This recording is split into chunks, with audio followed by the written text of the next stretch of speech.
Chapter 359. She was on duty today. She had just received a report that there was a large-scale fight here. When she arrived, she found the ground full of gangsters and 2 beaten men and women. Qin Haodong was standing next to them with the child in his arms. Qin Haodong said, "This is a criminal gang. They steal children for begging and other crimes." The little fellow came over, took Nalan Wuxia's hand and said, "Third mom, these are bad people. They don't give little brother food, but they also give him medicine. You must catch them." Nalan Wuxia was embarrassed. Although the little fellow often called her third mom, Lin Momo was not there at that time. Now her biological mother was by her side, so she was a little embarrassed. Lin Momo's expression didn't change much. She came over and said, "Sister Nalan, I've recorded what happened just now. I'll send the video to you now."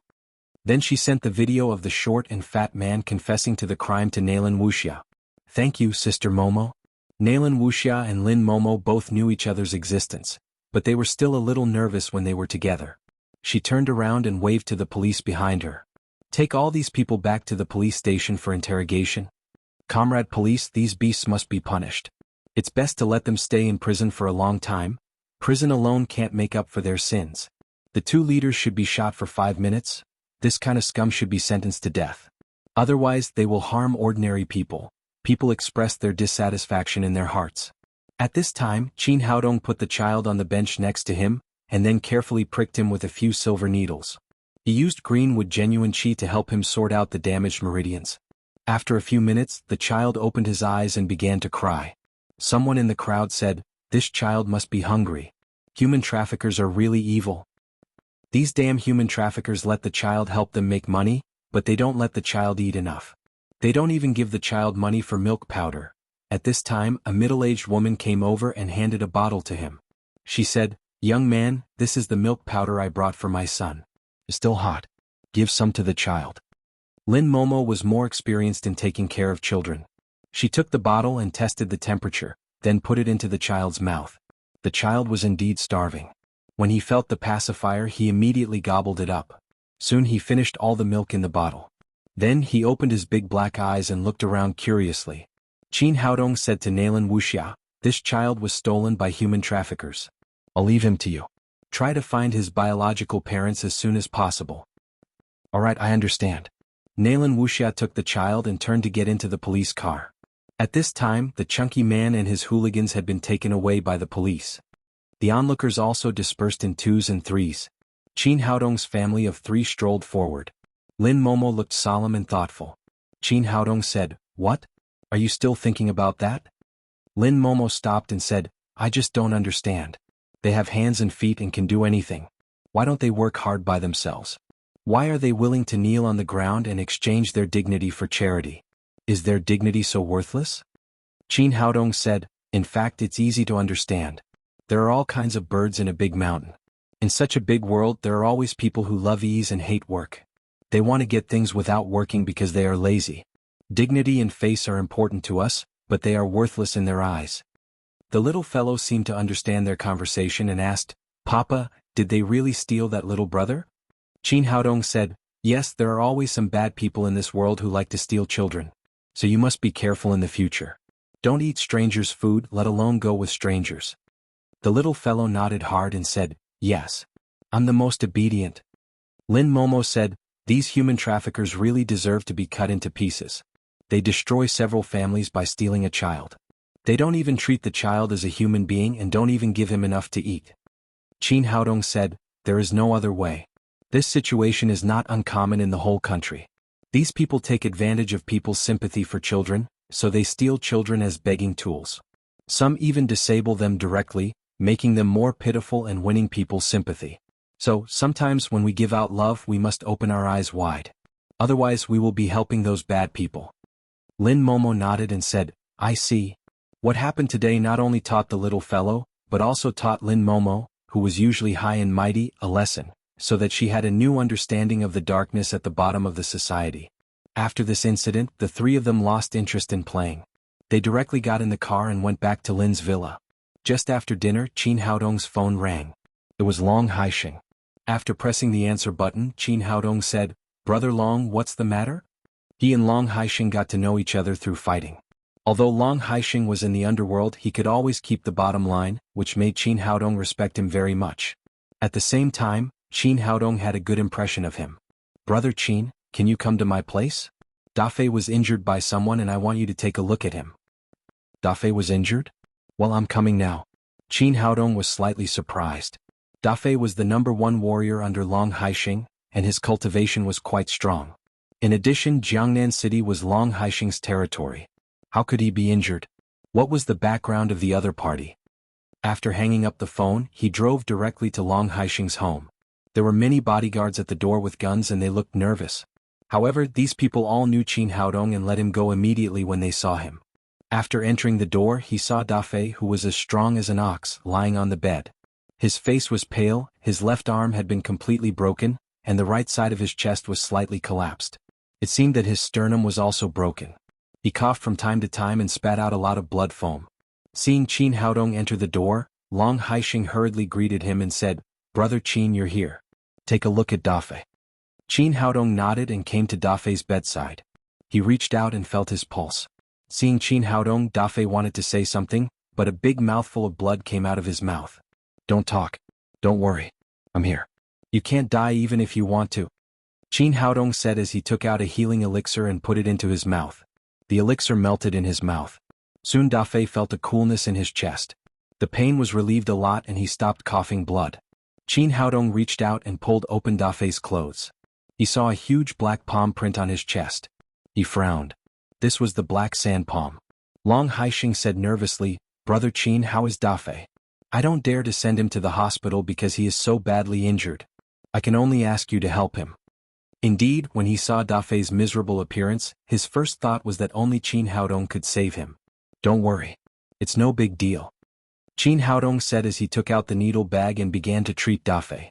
Soon, more than 20 silver needles were inserted into the major acupuncture points on his chest. Next, he connected Dafei's broken sternum and arm. 20 minutes later, he took out the silver needles on his chest. "Well, stay in bed for 3 days. Don't fight with others for 10 days. Then you'll be fine." "Dr. Qin, thank you for saving my life," Dafei said gratefully.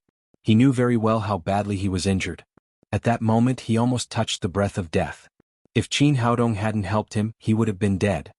"It's nothing. Have a good rest." Qin Haodong turned back and said to Long Haixing, "Brother Long, what happened? Who hurt Dafei?" From the palm on Dafei's chest, he could preliminarily judge that the opponent's cultivation had entered the threshold of the internal strength. But there were not many people with such cultivation in Jiangnan City. How could Long Haixing provoke such a person? Long Haixing sighed and said, "It's a long story. Brother Qin, do you remember the killer we met at Ouyang Shanshan's concert last time?" Qin Haodong said, "Of course I remember. Does it have anything to do with the killer?" Long Haixing said, "Later, after interrogation, we knew that the killer came from Jiangbei City. Jiangnan and Jiangbei are across the river. The underworld boss of Jiangbei City is called Liao. Although he and I both lead the underground underworld, our styles of doing things are completely different. I have a bottom line in doing things. But Liao doesn't. As long as there are enough benefits, he can do anything. For example, drug dealing. Drugs are not allowed in the underworld in Jiangnan City. Liao wanted to make a fortune from drugs and expand the Jiangbei market. He even wanted to bring drugs into Jiangnan City. Since I refused, there was an assassination attempt last time." Qin Haodong said, "Did he send a killer again this time?" "Not a killer but a master." Long Haixing said, "After the last failure, Liao behaved for a long time, but this time he found a master from nowhere. This man is called Chen Hu. He is very arrogant and cruel. When Chen Hu came to Jiangnan City, he first sent me a letter of challenge. He clearly told me that he would smash 3 of my places every day at 10 a.m., 4 p.m. and 9 p.m. He clearly marked the places to smash at each time and threatened to beat me until I gave in and left Jiangnan City." Qin Haodong frowned and said, "He is really arrogant. I thought so at first, but later I found that this guy is really capable." Long Haixing sighed and said, "I sent 30 brothers to the first place, but no one could survive one move from him. The second place is at 4 o'clock this afternoon. I just sent Dafei there.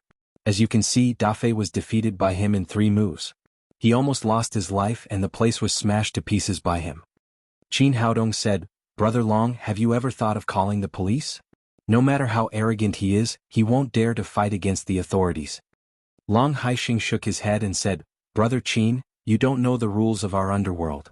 I, Long Haixing, am the #1 figure in the underworld, and the fight between me and Liao is also a fight of the underworld.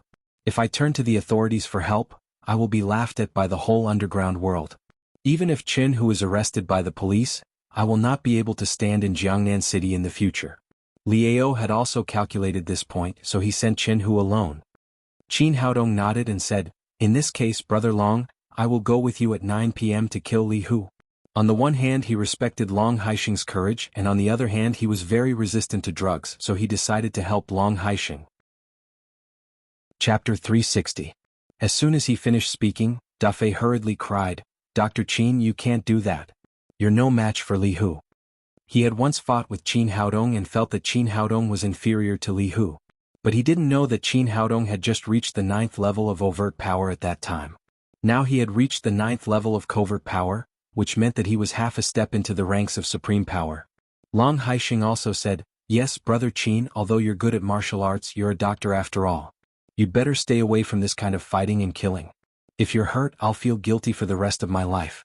And you don't have to worry about Li Hu. I, Long Haixing, have some connections over the years. If Liao can invite a master, so can I. I have sent someone to Rongwei Martial Arts Club in the provincial capital to invite someone. He should arrive soon. Qin Haodong knew that both of them meant well. He was not a stubborn person, so he didn't say anything.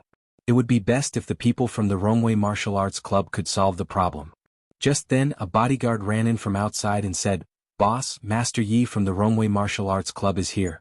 Hearing that the person he invited was here, Long Haixing suddenly became spirited and led his men out to greet him. Qin Haodong sat there without moving. A martial artist from a martial arts club was not worthy of his greeting in person. Soon there was the sound of messy footsteps. Long Haixing led a middle-aged man into the room. The middle-aged man was about 50 years old, wearing a snow-white training suit. He raised his chin, raised his nose, and looked arrogant. Behind him were 2 young men in their 30s, who also had unruly looks on their faces. The middle-aged man was Yi Kai, the owner of the Rongwei Martial Arts Club in the provincial capital. The 2 young men were his apprentices, Zhou Wen and Zhou Wu. The Rongwei Martial Arts Club was definitely one of the top 3 martial arts clubs in the provincial capital. Yi Kai's cultivation had also reached the 5th level of covert power. Even his 2 apprentices had also entered the threshold of covert power. That was why he was so arrogant and looked down on others. After entering the door, Yi Kai saw Qin Haodong sitting there without moving. He could not help but frown. In his opinion, a person like him should be welcomed by Long Haixing's whole family, but this young man not only did not welcome him, but also did not say anything when he saw him. Having controlled the underground world for decades, Long Haixing was definitely a flexible person. Although he was also very dissatisfied with Yi Kai's arrogance in his heart, he did not show it at all since he needed help from Yi Kai. At this moment he saw Yi Kai's mood, so he stepped forward and said, Master Yi, this is my brother Qin Haodong. He's here to treat my men. Hearing that Qin Haodong was just a doctor, and Yi Kai did not feel the aura of a warrior from Qin Haodong, he snorted and said nothing. After they sat down, Long Haixing asked someone to make tea and then said, Master Yi, Li Hu's cultivation is very high and he is cruel. This time we have to rely on Master Yi. Before Yi Kai could speak, Zhou Wen said, Don't worry, Boss Long. My master is a great master at the 5th level of covert power. He is invincible in all the martial arts clubs in the provincial city. As long as he takes action, Li Hu is nothing. Long Haixing nodded and said, That's great. He had heard of Yi Kai's name for a long time, otherwise he would not have gone through so much trouble to invite him to Jiangnan City. Although this man was arrogant, he did have the capital to be arrogant, and should be able to suppress Li Hu. Yi Kai picked up the teacup and took a sip leisurely. Then he said, Mr. Long, tell me about him so that I can know myself and my enemy. Long Haixing said, The opponent's cultivation is very high. He has smashed my 2 places in succession. No one here is his opponent. Dafei is the best among my subordinates, but he was injured after only 3 moves. Yi Kai turned his head and glanced at Dafei, who was lying in bed, with a flash of disdain in his eyes. He asked, You haven't stepped into the covert power, have you? Dafei said, The 8th level of overt power is still far from the covert power. How did he defeat you? Yi Kai asked again. We first hit each other with our palms. Li Hu's cultivation was profound, so he directly shook me back. The second move broke my arm and the third move hit my chest. Although it was not a glorious defeat, Dafei answered in detail in order to help Long Haixing win. After listening to him, Yi Kai said contemptuously, "You're still full of energy after being hit in the chest. It seems that Li Hu is just SOSO. Even if my 2 disciples had slapped you, I'm afraid you'd be half dead by now." "Mr. Yi, it's not like that." Dafei wanted to explain that he was on the verge of death, and it was Qin Haodong who saved him, so he was full of energy. However, Yi Kai did not want to listen at all. He directly waved his hand and interrupted him. "Forget it. I've already done it. Let's talk about the price of cooperation." He turned to look at Long Haixing and said, "We will help you solve this, Li Hu, but you have to give us 10 million as a reward." Qin Haodong had just taken a sip of tea, but when he heard this, he couldn't help but spit it out. He thought that this guy was really asking for an exorbitant price. A warrior at the 5th level of covert power, with 2 disciples who had just reached the 1st level of covert power, dared to ask for 10 million without even seeing each other's faces or making any contribution. This was much faster than robbing. Zhou Wen, who was sitting opposite Qin Haodong, was sprayed with tea. He immediately stood up and said angrily, "What are you doing?" Qin Haodong put down the teacup and said, "Nothing, I was just scared by 10 million. You 3, you haven't even stretched out a finger. Isn't it a little inappropriate for you to ask for 10 million? Zhou Wu said, "You're just a little doctor. I can see that you haven't seen much of the world. My master is a great master at the 5th level of covert power, the head of Rongwei Martial Arts Club. There are many people who want to ask him for help. 10 million is absolutely reasonable." After that, he saw that Qin Haodong didn't care, so he said, "It's useless to tell you. You don't know what a master of covert power is. I'll tell you today." Perhaps to convince Qin Haodong, or perhaps to make Long Haixing willingly pay 10 million as a reward, Zhou Wu began to talk incessantly. From the current situation, the opponent is a master who has entered the threshold of covert power. If it weren't for us, you wouldn't be able to defeat him no matter how many people you have here. The strength of a warrior of covert power is beyond your imagination. When his cultivation reaches the level of covert power, even if an ordinary person points a gun at him, he can kill him before he can shoot. Speaking of this, it seemed that to confirm his statement, he raised his hand and pressed it gently on the table next to him. When he took his hand back, there was a clear palm print on the hard mahogany tea table. It was about half an inch deep and the palm lines were clearly visible. Long Haixing couldn't help but widen his eyes. He was very clear about the hardness of his mahogany tea table. He said incredulously, "This is internal strength?" Zhou Wu said proudly, "Of course this can only be done by a master of internal strength. But it's not easy to reach the level of internal strength. Without the guidance of a famous teacher, you can't touch the threshold of internal strength even if you practice for decades." Qin Haodong didn't take his move seriously. This was just the performance of the level of internal strength. If he had made a move, he could have shaken the table into powder silently, instead of leaving a palm print. Long Haixing said excitedly, "It seems that with the 3 masters, we can definitely defeat Li Hu." Yi Kai said proudly, "Of course, it's because of this confidence that I dare to ask for a reward of 10 million yuan. And I have a rule that I always take the money before I make a move." In his view, Long Haixing would definitely agree to his conditions. Sure enough, in the face of a formidable enemy, Long Haixing did not hesitate at all. He directly wrote a check of 10 million yuan and sent it to Yi Kai. As soon as Yi Kai took the check in his hand, he heard Qin Haodong say, "Master Yi, if you take the money but can't defeat Li Hu, should there be any explanation?" At this time, Zhou Wen wiped the water stains on his body and said discontentedly, "Don't talk nonsense if you don't know martial arts. My master has reached the 5th level of covert power. No one in Jiangnan City can reach this level. How can he not defeat Li Hu?" Qin Haodong was not anxious. He said with a smile, "I don't know martial arts. I'm just saying if the 3 of you are no match for Li Hu, then what?" Zhou Wu said, "That's impossible." Qin Haodong said, "There's nothing absolute in this world. What if the 3 of you fail?" Yi Kai turned his head and glanced at Long Haixing. He was a little dissatisfied that Qin Haodong, a little doctor, had ignored him. But he still snorted and said, "If we can't defeat Li Hu, we won't take a penny." Qin Haodong said with a smile, "Master Yi, it doesn't seem appropriate." Seeing that Qin Haodong and Yi Kai had a verbal conflict, Long Haixing wanted to stop them. But after thinking about it, he thought that Qin Haodong was not an impulsive person. Since he did this, there must be a reason. Yi Kai said with a cold face, "What else do you want?" "Master Yi, don't be angry." Qin Haodong said with a smile, "Normally you should wait to defeat Li Hu before collecting the money. Since you charge first, you have to bear a certain risk. Big Brother Long trusts you so much. If you really lose to Li Hu, Big Brother Long's business will be ruined. At that time, whether it's reputation or finances, you will suffer a huge loss. Master Yi, shouldn't you give some compensation? Boy, do you know how to talk? You keep saying that my master will lose and keep saying that my master will lose. Are you asking for a beating? Zhou Wen could no longer control his anger. He stood up and was about to fight Qin Haodong. Well, Zhou Wen, he is an ordinary person after all. He doesn't know anything. Yi Kai stopped Zhou Wen. His apprentice was a master of covert power, a famous figure in the whole of Jiangnan. It was really shameful to fight a little doctor. He put the check in his hand on the table, turned to Long Haixing and said, "Since Mr. Long doesn't trust me, then we'll leave." Well, Long Haixing was about to ask him to stay, but he was stopped by Qin Haodong. He said to Yi Kai, "Master Yi, if you leave now, aren't you afraid that someone will say that you were scared away by Li Hu?" Yi Kai was about to leave, but he immediately stopped when he heard Qin Haodong's words. It was true. If he quit now, it would inevitably bring a very bad influence to Rongwei Martial Arts Club, and his reputation would also be damaged. He turned back and said, "Well, as you said, if I really lose to Li Hu, 10 million will be returned, and 10 million will be given to Mr. Long as compensation."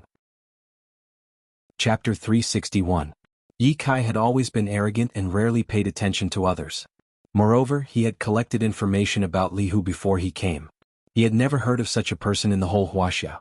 Presumably, Li Hu's kung fu was not very high, so he agreed immediately. Long Haixing said, "It's almost time. Let's wait for Li Hu together." After that, they left the room and rushed to the Dynasty nightclub together. Qin Haodong followed the crowd. He was not very optimistic about the arrogant master and disciple. If Yi Kai was really defeated, he could help Long Haixing. However, in the eyes of others, he was just going to watch the fun. The Dynasty nightclub was one of the top entertainment places in Jiangnan City and also the pillar of Long Haixing's industry, so Li Hu set it as the third target. It was close to 9 p.m. In the past, the nightclub would have been full of people at this time. However, today there was a sign on the door that said "closed," which looked much more depressed than before. The hall of the Dynasty nightclub was very spacious, which could accommodate hundreds of people on weekdays. At this time it looked very empty. Long Haixing invited Yi Kai and his disciple to sit down in the hall. He asked someone to make tea and waited quietly for Li Hu's arrival. Yi Kai took a sip of tea and said, "Mr. Long, ask your people to guard the door later. Don't let Li Hu escape." Zhou Wen said, "Master, with you around, how can he escape?" Yi Kai's face flashed with a touch of pride and said, "It's better to be careful. Although I'm sure I can win, Li Hu is also a warrior of covert power. It's completely possible for him to escape with injury. If he really escapes, it will be troublesome later. We can't always stay in Jiangnan City." Long Haixing nodded. As a gangster, he did not bet all his treasures on Yi Kai and his disciple. At the same time, he also prepared 2 very good gunmen. In addition, there were dozens of people guarding the place. As long as Yi Kai could defeat Li Hu, he was not afraid that he could escape. At 9 p.m., Yi Kai put the teacup in his hand on the table and said, "Here he comes." Li Hu is really punctual. As soon as his voice fell, there was a sound of fighting at the door, but it soon disappeared. Then the door was kicked open from the outside, and a black shadow appeared at the door. The black shadow's footsteps were very steady as he walked into the hall step by step. As the lights gradually brightened, everyone could see that he was a young man in his 20s. He wasn't too tall, but he looked very strong and his whole body was emitting a murderous aura. Long Haixing looked serious. Anyway, there were dozens of guards in the royal nightclub. He didn't expect that they would be killed so quickly. Li Hu's strength was beyond his imagination. Walking to the center of the hall, Li Hu stopped. Although he was alone, his momentum was not weak at all. He glanced at Yi Kai and others and said, "Is Long Haixing here?" "I am." Long Haixing stood up. Although he was not a warrior, as an underworld tycoon, he had an unconcealable momentum. "Yes, I didn't expect you to come." Li Hu glanced at Long Haixing and said arrogantly, "Have you thought about it? Do you agree to Liao's conditions?" Long Haixing said, "There is nothing to say. As long as I, Long Haixing, am here, drugs are not allowed to enter Jiangnan City." "Good, you are tough." Li Hu smiled coldly and said, "Originally, I wanted to tear down your bases one by one. Now, it seems that there's no need to go through so much trouble. I'll directly break your bones. Let's see how long you can stay tough." Long Haixing said, "Li Hu, don't think that you can do whatever you want because your cultivation has reached the level of internal strength. There are many masters who are better than you. Li Hu sneered and said, I didn't expect you to know about internal strength. It seems that you have invited a master. Then call your master out. Today I will make you convinced. At this time Yi Kai slapped the table and shouted in a deep voice, Li Hu, with the people of my Romway Martial Arts Club here, it's not your turn to be arrogant. Li Hu glanced at him arrogantly and said, Romway Martial Arts Club is nothing.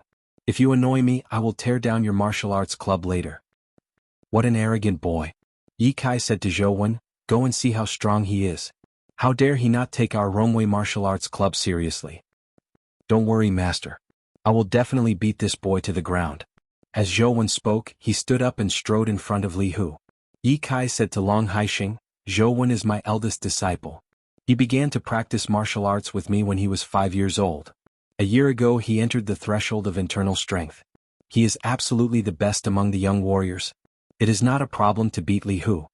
Qin Haodong shook his head secretly. He had seen clearly the moment Li Hu appeared. This guy's cultivation had reached the 7th level of covert power, which was 2 levels higher than Yi Kai. Not to mention his 2 disciples. In this case, Zhou Wen would definitely be defeated. However, he did not say anything to stop them. Since this master and disciple were arrogant, then let them pay for their arrogance. In other words, even if he said something to stop them now, they would not listen. There was no need to find trouble. In the field, Zhou Wen made a starting gesture and said to Li Hu, make your move. Let me see how strong you are. Li Hu stood with his hands behind his back and glanced at him disdainfully. Boy, if I am not mistaken, you have just reached the level of internal strength. How dare you provoke me with such a cultivation? You are simply courting death. Boy, you are courting death. Growing up with Yi Kai, Zhou Wen had also developed a supercilious and arrogant character. At this time, how could he stand Li Hu's contempt? After a roar, he suddenly kicked at Li Hu's face. Li Hu sneered and also kicked. The 2 men separated as soon as they touched. It was obvious who was superior. Zhou Wen, who had been filled with confidence a moment ago, was now like a kite with a broken string. He flew backward and slammed into a stone pillar in the lobby, producing a dull thud that seemed to shake the entire nightclub.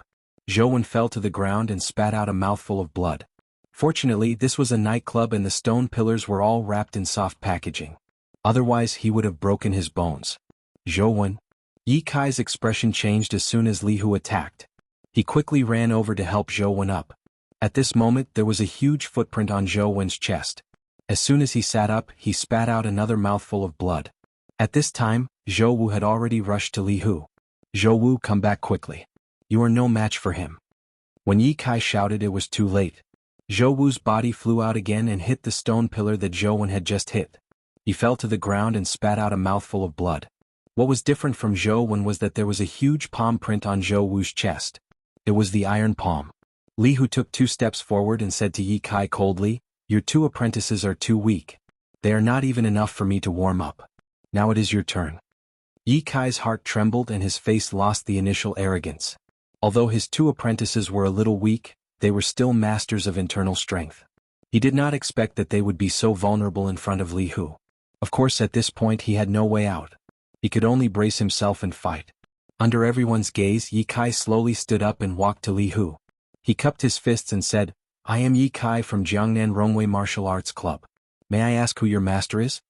Right now he was very anxious to know where Li Hu's master was. Li Hu had such a high cultivation at such a young age. It would be fine if he was alone, but if he provoked a powerful force, the gains would not make up for the losses.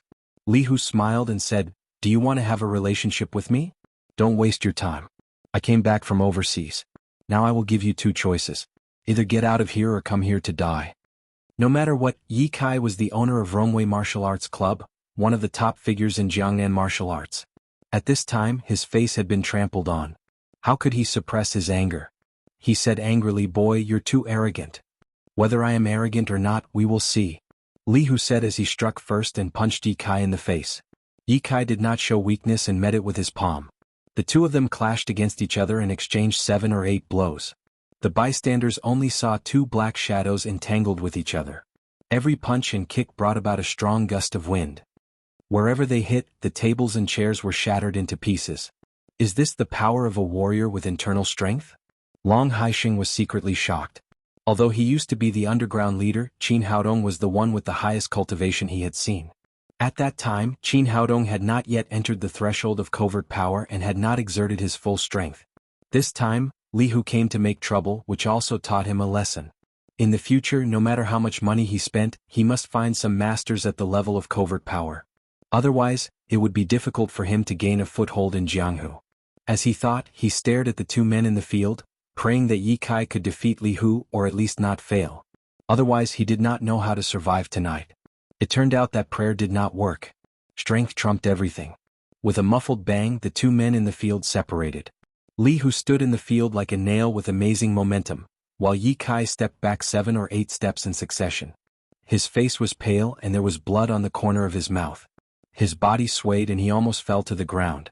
Led by Long Haixing, all the people in the nightclub felt their hearts sink. Ye Kai was defeated after all. At the same time, they also had a deep fear of Li Hu. Ye Kai was one of the top masters in Jiangnan province. They did not expect that he would be defeated so easily. It showed how terrible this man's cultivation was. Long Haixing sighed. After all, he had underestimated Li Hu. He thought that he could win by inviting Ye Kai and his apprentice. He did not expect that he would be defeated so easily. Although he did not understand martial arts, he could see that Ye Kai was not at the same level as Li Hu. It seemed that today's matter would not end well. Ye Kai wiped the blood on the corner of his mouth and said disappointedly, "I lost. I did not expect that you have reached the 7th level of covert power at such a young age. I underestimated the heroes in the world." Li Hu was calm and composed. It was obvious that he didn't consume too much of his strength just now. He proudly said, "My master has roamed the seas for many years and is a famous martial arts grandmaster. Although I'm the most useless disciple under my master, I'm not someone you can compare to." Although he was said to be useless, Ye Kai did not dare to lose his temper at all. He said with amazement, "It turns out that you are a disciple of a grandmaster. No wonder you have such a cultivation. It is not an injustice for me to lose. You know what's good for you? Get out of here. I'm looking for Long Haixing today." After winning 3 games in a row, Li Hu's face became more and more arrogant. He strode toward Long Haixing. Seeing that Ye Kai and his apprentice could not be counted on, Long Haixing waved his hand behind him. 2 gunmen quickly took out their guns and pointed at Li Hu. These 2 men were also masters of guns that he had hired at a high price. They were known as God's marksmanship. They were the second insurance he prepared tonight. However, just as the 2 of them raised their guns before they could pull the trigger, Li Hu raised his hands. 2 cold lights flashed, and the 2 gunmen immediately let out a blood-curdling scream as their pistols fell to the ground with a clatter. Chapter 362. Long Haixing turned his head and saw that there was a flying knife in each gunman's wrist. The end of the flying knife reached the handle, and the tip of the knife came out from the other side of the wrist. Li Hu looked around sharply and said in a cold voice, "If you don't want to die, behave yourself." After saying that, he walked to Long Haixing again. Several bodyguards around Long Haixing rushed up fearlessly. However, courage did not represent strength. Soon these people were all knocked down by Li Hu with a few punches and kicks. He said proudly, "Long Haixing, what else do you have to say now?" Ye Kai sighed. Although he could still stand up and was much stronger than his 2 apprentices, he had lost the ability to fight after all. Even at his peak, he was not Li Hu's opponent. He couldn't help but sigh that he had lost the whole game because of a wrong move. He didn't expect Li Hu's cultivation to be so high. As a gangster, although he knew that the general situation was lost, Long Haixing did not panic too much. He said lightly, "I admit defeat today. You can do whatever you want to me, but I hope you can let my men go." Li Hu said, "Long Haixing, I have already said that there are only 2 ways for you today. Either accept Lord Ao's proposal or die. Of course, none of your men will live. I also said that as long as I am alive, I will never let drugs into the south of the Yangtze River." Long Haixing sighed and said, "My men live on the edge of a knife with me, but my brother is just a doctor, not a gangster. I hope you can let him go." Li Hu followed Long Haixing's eyes and saw a young man sitting on the sofa with his legs crossed, leisurely tasting the tea in the cup, as if he did not see what was happening in front of him. He just focused on Ye Kai and his apprentices and the 2 gunmen. He did not pay attention to Qin Haodong at all. Now it seemed that this guy was so calm after seeing his means. Either he had something to rely on or he was crazy. Li Hu had been overseas for many years. Although he was cruel, he had always been careful. When he found Qin Haodong's abnormality, he immediately observed carefully. After a moment he shook his head. It seemed that he had been overthinking. This brat did not have the slightest aura of a martial artist, nor did he make him feel threatened at all. He was completely an ordinary person. It seemed that there was something wrong with his head. Turning back, he said to Long Haixing again, "I always keep my word. I said that everyone here must die so no one can live." As soon as he finished speaking, he heard Qin Haodong say leisurely, "Boy, does your mother know that you are so arrogant? You can do whatever you want overseas, but you can easily be beaten to death in China." Yi Kai glanced at Qin Haodong and thought to himself, "This young man is good-looking, but why is he retarded?" They still dared to anger Li Hu at a time like this. Wasn't that courting death? Didn't he see how terrifying this guy was? Sure enough, Li Hu burst into laughter. Then he looked at Qin Haodong with a murderous look and said, "Boy, you're so arrogant. You're the first person who dares to say that I, Li Hu, have been killed." Qin Haodong still sat leisurely on the sofa and said lightly, "You're just at the 7th level of covert power. Your cultivation is not high, but you're also arrogant. If your master stood in front of me, he might be able to fight with me. You're too far behind." Being looked down upon one after another, Li Hu's anger rose. His murderous intent surged. He looked at Qin Haodong fiercely and said, "It seems that my means are still too gentle. Do you know what people overseas call me? They call me Blood Tiger because every time I make a move, blood will flow like a river. Today's killing will start with you." After that, he leaped into the air and rushed toward Qin Haodong with a murderous look. Everyone began to feel sorry for Qin Haodong. Everyone had seen Li Hu's means just now. His cultivation was so high and he was so ruthless that even Yi Kai and his disciple, who were famous in Jiangnan City, were beaten to a pulp. There was no possibility of survival under his full strength. Long Haixing even closed his eyes, his heart full of guilt. In his opinion, he was the one who hurt Qin Haodong. If he had known this, he would not have brought Qin Haodong here. But at this moment, Qin Haodong gently raised his wrist and a purple light shot toward Li Hu's chest. The speed of the purple light was so fast that Li Hu had no time to react. He felt as if his chest had been hit by a cannonball. His body, which had been moving forward rapidly, was abruptly turned back and flew backward 7 or 8 meters. With a bang, he hit a pillar and then slid to the ground. He struggled to get up from the ground, but he felt a sharp pain in his chest. Then he spat out a mouthful of blood. He looked down and saw a purple clay teapot lid embedded in his chest. The teapot lid, which had no edges and corners, had broken his sternum and sunk deep into it. No wonder his internal organs were injured, and he spat out a mouthful of blood. He was a real warrior at the 7th level of covert power, and there were signs of breaking through to the 8th level. But he was beaten back by a teapot lid. It showed how strong the opponent's internal strength was. He was at least a half-step to the Supreme Power Realm expert. Thinking of this, Li Hu broke out in a cold sweat. He didn't expect that Long Haixing was hiding such a great master. It was extremely insidious. If he had known this, he wouldn't have dared to come here alone to make trouble. When Long Haixing heard the noise and turned around, he saw Qin Haodong still sitting there leisurely drinking tea, while Li Hu was lying on the ground and spitting out a mouthful of blood. For a moment he didn't understand what was going on. He couldn't help but look at Yi Kai. At this time Yi Kai stood there like a wooden sculpture with his mouth wide open. He never expected that the little doctor, who had never taken seriously, could beat the fierce Li Hu so easily that he spat out a mouthful of blood. He had just learned how powerful Li Hu was. He was a real master at the 7th level of covert power. But Qin Haodong could defeat Li Hu easily. What kind of cultivation was this? A supreme power or a half-step supreme power? No matter which one it was enough to shock people. This young man looked only about 20 years old. How could he have such a high cultivation? It should be known that the higher the level of martial arts cultivation, the more difficult it was. Even a half-step supreme power under the age of 30 was a rare genius in 100 years. He was definitely the target of all sections. It was ridiculous that he had just pretended to be powerful in front of others, showing off how powerful a master of covert power was. It was like playing with a big knife in front of Guan Yu. It was completely humiliating. What a coward. Li Hu didn't have time to think so much. He struggled to get up from the ground, turned around and ran to the door. Of course he had to run. Even Li Hu couldn't kill Long Haixing with a half-step supreme power master here. And it was incredible that the man in front of him had reached the realm of half-step supreme power at such a young age. It was said that with his master's talent, he only reached the realm of half-step supreme power at the age of 25 and entered the ranks of supreme power at the age of 30. Now he was an overlord overseas. This news must be spread overseas as soon as possible. There was such a genius in the domestic martial arts world. Perhaps the master's plan to return to Wuxia had to be replanned. Li Hu thought so, but his body was getting faster and faster. At this time he heard Qin Haodong sneer, "Didn't you just say you wanted to kill everyone? It's too late to run now." As he spoke, he raised his hand and a cold light ejected from his palm.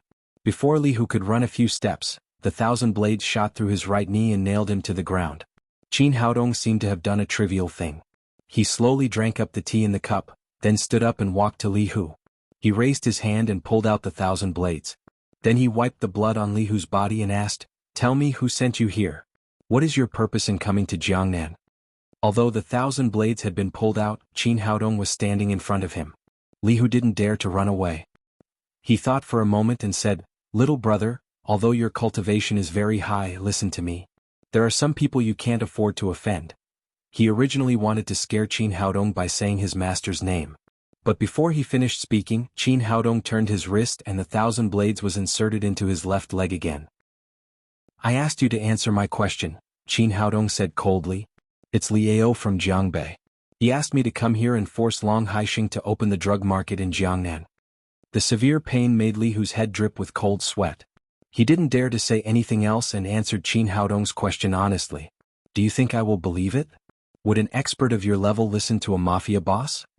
Li Hu was afraid that Qin Haodong would attack him again, so he quickly explained, "Because I have a family relationship with Liao, I agreed to help him. And after it is done he will give me 50 million as a reward." Qin Haodong nodded and asked again, "You just said that you are from overseas. Where is that?" Li Hu secretly breathed a sigh of relief. Finally he asked about his master's name. As long as he said his master's name, the young man would give him some face. "I am from the overseas Qing gang. My master is a Wu Dao Grand Master, Invincible Vajrajan Wudi." "What?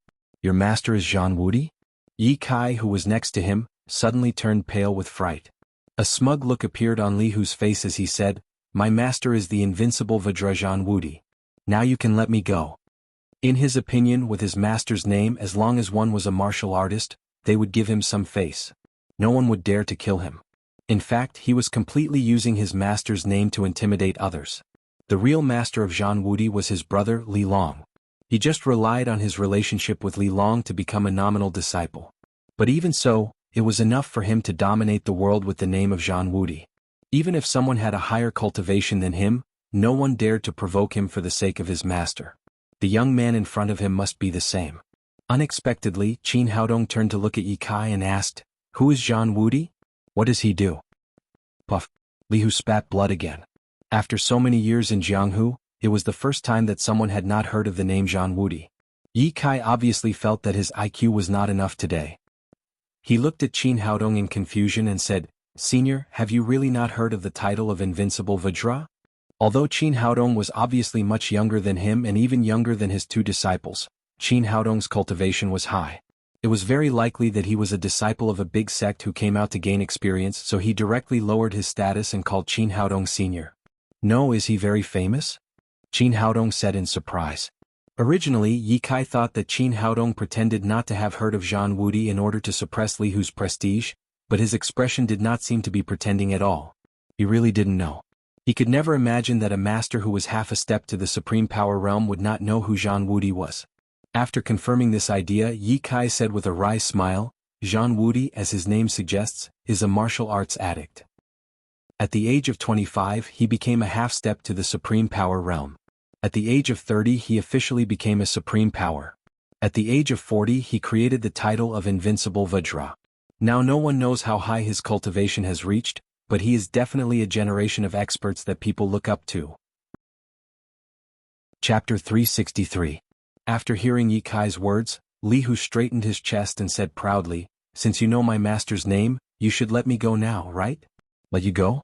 You think too much." Qin Haodong said coldly, "Do you know how many families have been ruined by drugs? Do you know how many families have been torn apart by drugs? Liao's drug trafficking has harmed the people. As a martial artist, you disregarded right and wrong and helped him commit crimes. You destroyed 2 of Big Brother Long's venues and injured so many people. Just based on this, you will die today." Li Hu's expression changed and he cried, "How dare you? Don't forget that my master is Zhan Wudi. If you dare to hurt me, the Qin gang will never spare you." Qin Haodong sneered and said, "You've committed such a sin and you still don't repent. Even the Jade Emperor can't save you, let alone your master." As he spoke, the 1,000 blades in his hand flashed, and this time it directly pierced Li Hu's throat. Ye Kai didn't expect that Qin Haodong would kill Li Hu without hesitation. He was so frightened that it took him a long time to say in a trembling voice, "Senior, did you really kill him?" Qin Haodong pulled out the 1,000 blades and said, "What's the point of keeping him alive if I don't kill him? But his master is Zhang Wudi. If you kill him, the consequences will be unimaginable. He's just a supreme power. It's no big deal."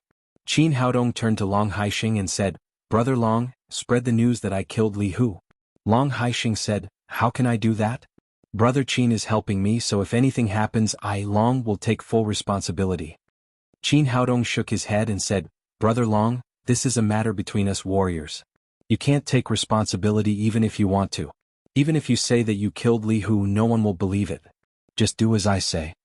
Long Haixing said, "But what if Li Hu's master comes?" Qin Haodong said, "Don't worry about it, Brother Long. I have a way to deal with it." He did not take Zhang Wudi too seriously. A supreme power warrior was not a big deal in Emperor Greenwood's eyes. Although his cultivation was not high enough, he could kill a supreme power with the help of the formation if he made enough preparations in advance. At this time Ye Kai recovered from the shock.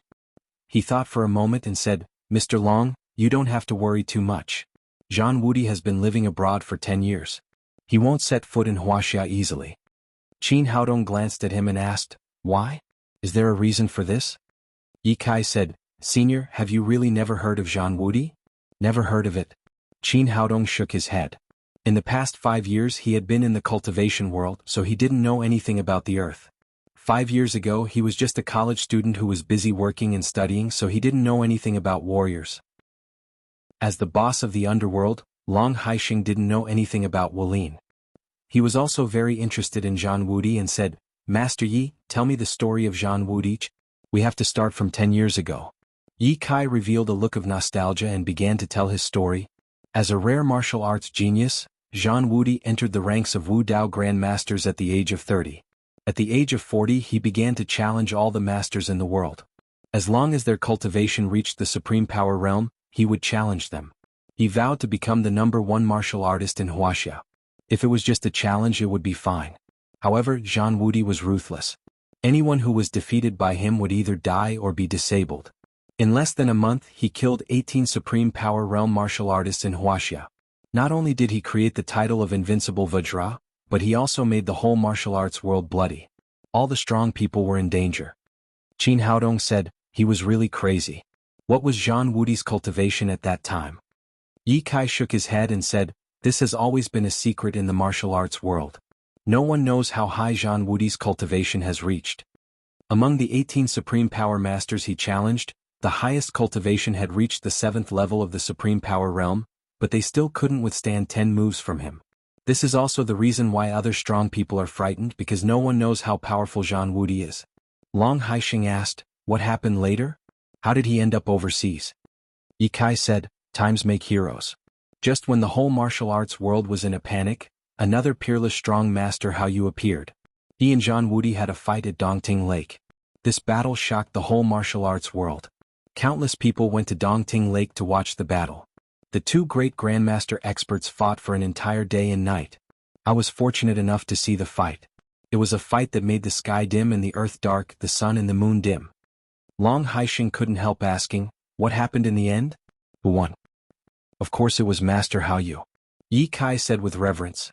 Although Zhang Wudi was a strong man, in the end Master Hao Yu was more skilled. He defeated Zhang Wudi with one palm. At the same time he forced Zhang Wudi to make a heavy oath that as long as Master Hao Yu was in Wuxia, he would never set foot in Wuxia.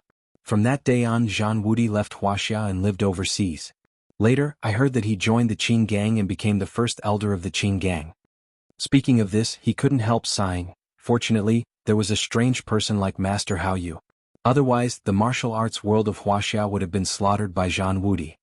Qin Haodong asked, "Who is Master Hao Yu?" Ye Kai said, "The origin of Master Hao Yu is also a mystery in the martial arts world. He was unknown before Zhang Wudi.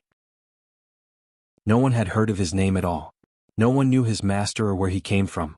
But he became famous after that battle and became the recognized #1 in Wuxia in the martial arts world.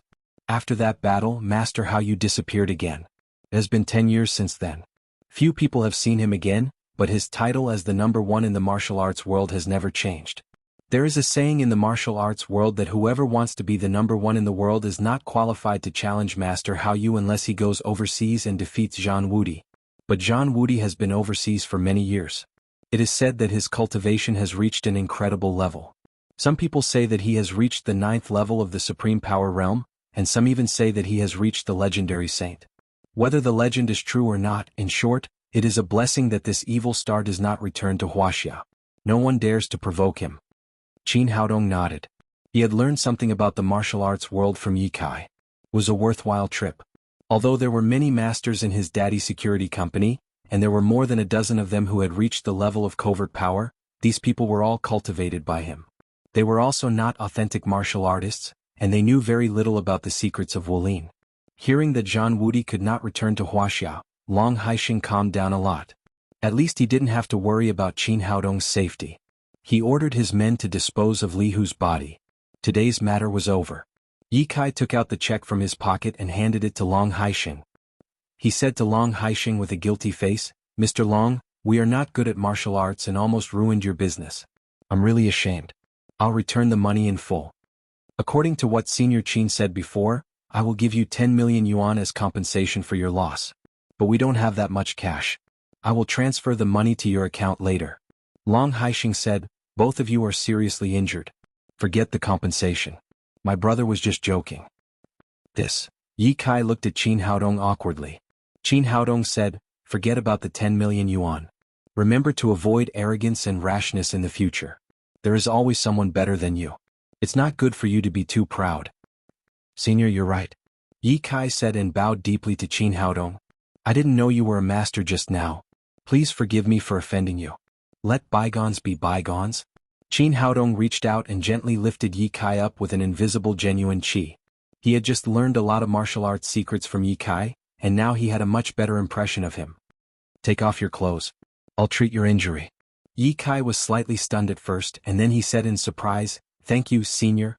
His internal organs had just been injured by Li Hu, and the injury was very serious. He was afraid that he would have to rest for a year and a half to recover. At this time, when he heard that Qin Haodong could help, he was immediately overjoyed. Although he didn't know that Qin Haodong was the legendary medical sage, with his cultivation of half-step Supreme Power Realm, his medical skills would not be bad. Soon he took off his shirt and sat cross-legged on the ground. Qin Haodong raised his hand and slapped him in the back. Ye Kai spat out a big mouthful of blood.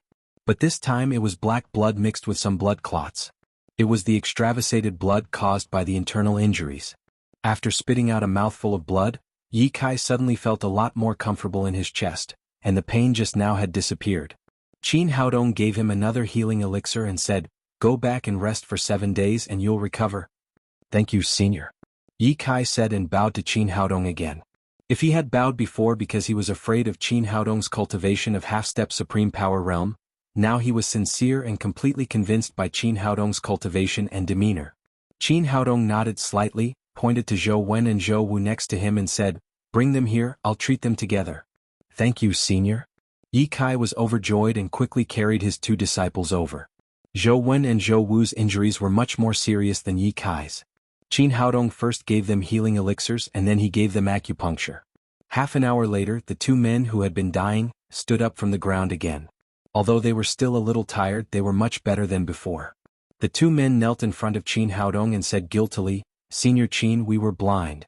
We offended you just now. Please punish us." "Forget it, go back. Don't be arrogant and impatient in the future. Practice martial arts well. I should go back to sleep." Qin Haodong said goodbye to Long Haixing and then turned to leave the royal nightclub. Ye Kai, Zhou Wen and Zhou Wu bowed deeply to his back at the same time. They didn't stand up until Qin Haodong's figure completely disappeared from their sight. Qin Haodong drove to the Lin's villa. It was almost midnight and there were few pedestrians on the road. Occasionally he could see some couples kissing under the street lamps. Suddenly he saw a girl running in front of him and a man chasing her closely. Qin Haodong's face changed. The girl was his sister Wang Rubing. Although he didn't know how Wang Rubing came here in the middle of the night, the person chasing her at this time must not be a good person. Thinking of this, he stepped on the brake and stopped by the side of the road. He quickly came behind the man and lifted his leg to kick him to the ground. The man was trying to chase Wang Rubing and he was not prepared at all. After being kicked, his head was broken and bleeding and he screamed. Chapter 364. Hearing the shout, Wang Rubing suddenly turned around and saw Qin Haodong raising his leg to kick the man again. She hurriedly cried, "Haodong, stop!" Qin Haodong was now completely at ease. Hearing Wang Rubing's shout, he immediately withdrew his right leg, turned back and said, "Sister, are you going to teach this hooligan a lesson yourself? Go ahead. If he dares to resist, I'll destroy him immediately. Get out of the way. You're the hooligan." Wang Rubing pushed Qin Haodong away, helped the man on the ground up and said, "How are you? Are you all right?" Qin Haodong was a little confused and said in surprise, "Sister, did you take the wrong medicine? He's a hooligan. Why are you so polite to him?" "You're the hooligan." The man got up from the ground. His face was swollen and his head was bleeding. He looked very embarrassed. However, Qin Haodong could still recognize that this man was Zhang Hao, who had pursued Wang Rubing some time ago. Today Zhang Hao was very different from before. In a white t-shirt and blue jeans he was a sunny big boy. The aura of a rich young master in the past was gone. But now his white t-shirt was covered with dust, and there were 2 big holes in his jeans. He looked like a beggar's pants. He wiped the blood on his forehead and said angrily, "Qin Haodong, you're too cruel. You almost disfigured me. How could it be you? Why are you chasing my sister in the middle of the night?" Qin Haodong also felt that something was wrong. He turned to look at Wang Rubing and asked, "Sister, what the hell is going on?" Wang Rubing, who was straightforward and fierce, was rarely embarrassed. She blushed and stammered, unable to speak clearly. Finally Zhang Hao said, "Let me tell you. I'm in love with your sister. We just came out of the cinema after watching a movie tonight." "You're in love? So soon?"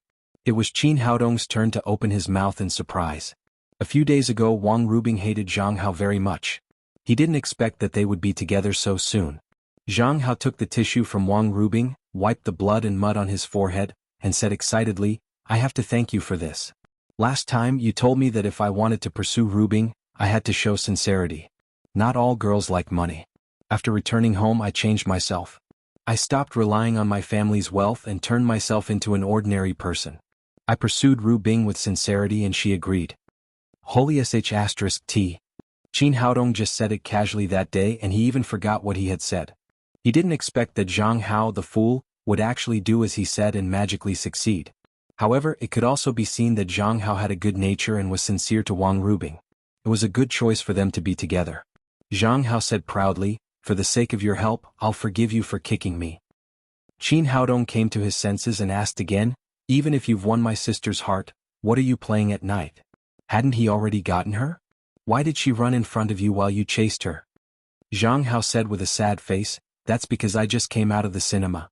Rubing said that if I could catch up with her, she would let me kiss her. I didn't expect that I would be beaten by you before I ran a few steps." Speaking of this, he turned back and grabbed Wang Rubing's arm. "Now that I've caught you, you can't deny it." Holy *T. How could he do this? Qin Haodong didn't expect that he had made such a big mistake unintentionally. Wang Rubing rolled her eyes at him and said reproachfully, "It's all your fault. Otherwise how could he have caught me?" Qin Haodong looked innocent. He pointed at Wang Rubing and said, "Sister, you're wearing high heels and a miniskirt. How can you outrun him? Since you've agreed, just let him kiss you. Why are you playing this stupid game? You're running in front of a man in the middle of the night. Anyone who sees it will think that you're a hooligan. Can you blame me for that? What do you know? This is called romance." Zhang Hao took Wang Rubing's hand and said proudly, "Shut up." Wang Rubing roared like a lion, which scared Zhang Hao and made him shut his mouth quickly. She looked at Qin Haodong and said, "Don't talk about me. Why did you come out at night instead of sleeping?" Qin Haodong said, "How can you blame me? The road doesn't belong to your house. Can't I come out? Forget it, it's late. I'll send you back and then treat this brother-in-law. Don't ruin his face. If Aunt doesn't agree, you'll fight with me." "Nonsense. Who are you calling brother-in-law? We're just ordinary friends now," Wang Rubing said coquettishly. "When did you become so open-minded? Ordinary friends can even catch up and kiss you? It'll be terrible if the news gets out." Qin Haodong, shut up, or I'll tell grandma that you have several girlfriends. "Don't, I give up. You're just ordinary friends, the most ordinary." While talking, Qin Haodong let them get in the car and then sent them home. He helped Zhang Hao deal with his injury and then returned to Lin's villa. The next morning, everything was back on track. He and Lin Momo sent the little fellow to kindergarten and then went back to Tangmen Company to work together. Soon after he arrived at the company, his cell phone rang. It was Nailin Wuxia. Haodong, come to our crime squad quickly. We need your help with a case. Qin Haodong said with a smile, it's just a beggar. Do I need to do it myself? Nailin Wuxia said seriously, it's not that case. We've already dealt with the beggar's case. It's another murder case. Well, I'll go now. After hanging up the phone, Qin Haodong briefly told Lin Momo about the situation. Lin Momo said, you're busy all day. Are you a policeman or a doctor? I'm capable. Qin Haodong said with a smile, haven't you heard? With great ability comes great responsibility. We have to do what needs to be done and help what needs to be done. After that, he left Tangmen Company and drove directly to the crime squad of Jiangnan City.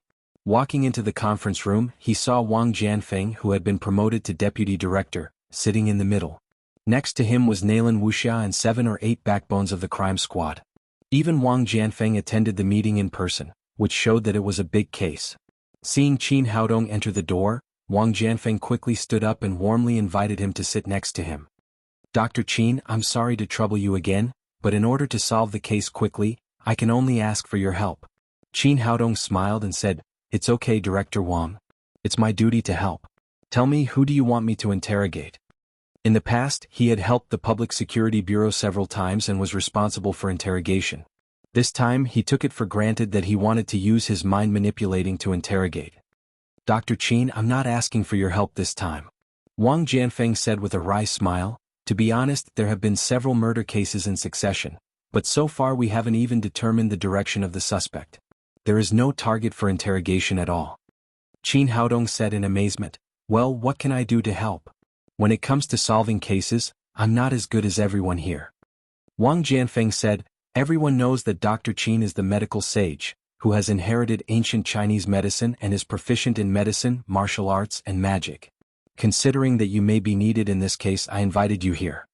Qin Haodong said, well, what do you need me to do? Director Wang, just tell me. Thank you for your help, Dr. Qin.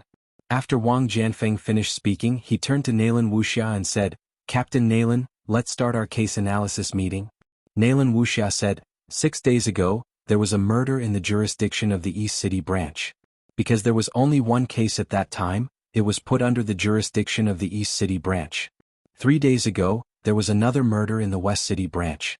Because the connection between the two cases could not be determined at that time, it was put under the jurisdiction of the West City branch.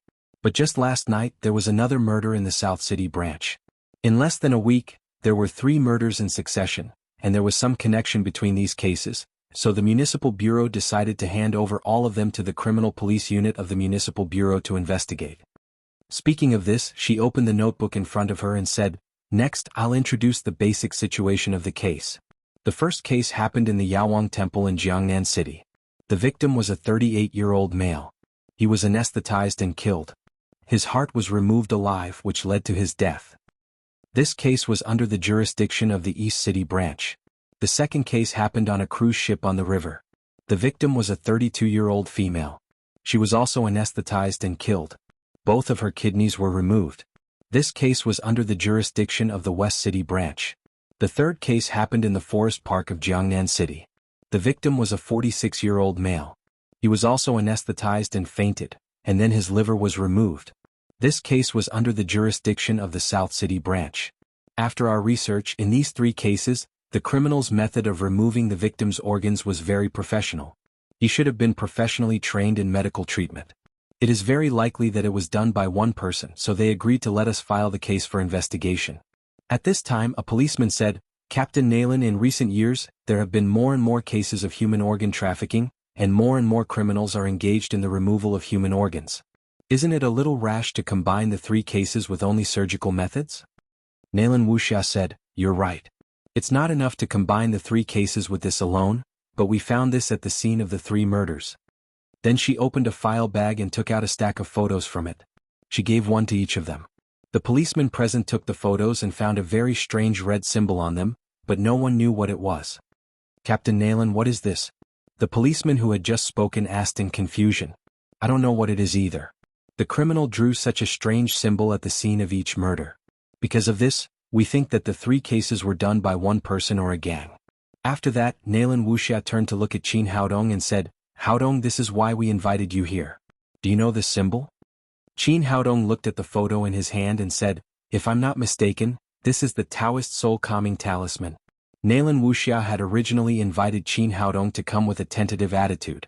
She didn't expect that he really knew this symbol. She asked excitedly, "Are you sure?" Qin Haodong carefully confirmed it again and said, "Yes, this is the soul-calming talisman." In ancient times, Taoist priests often used this kind of talisman to suppress the souls of wrongful or violent deaths to prevent these ghosts from harming living beings. "That's utter nonsense," a policeman said disdainfully. "What era is it now? How can anyone still believe this kind of strange thing?" Chapter 365. Nalan Wuxia looked cold and said, "Please note that you are a policeman now. You are not using your thinking to restore the truth of the case, but to find the criminals thinking to solve the case. You don't believe it, but does everyone else believe it?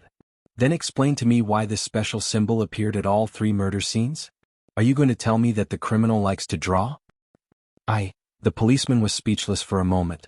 Nalan Wuxia turned around and said to Qin Haodong, "Are there many people who know about this kind of soul-calming talisman? Can we use this symbol to lock the scope of the criminal to people who are proficient in Taoism?" Qin Haodong shook his head and said, "The soul-calming talisman is not a high-end Taoism skill. Many people can use it. Some local witches and gods can use it, and even some ordinary people who believe in Taoism can use it." That's it. Nalan Wuxia originally wanted to open a breakthrough in the case from the soul-calming talisman, but now it seemed unlikely.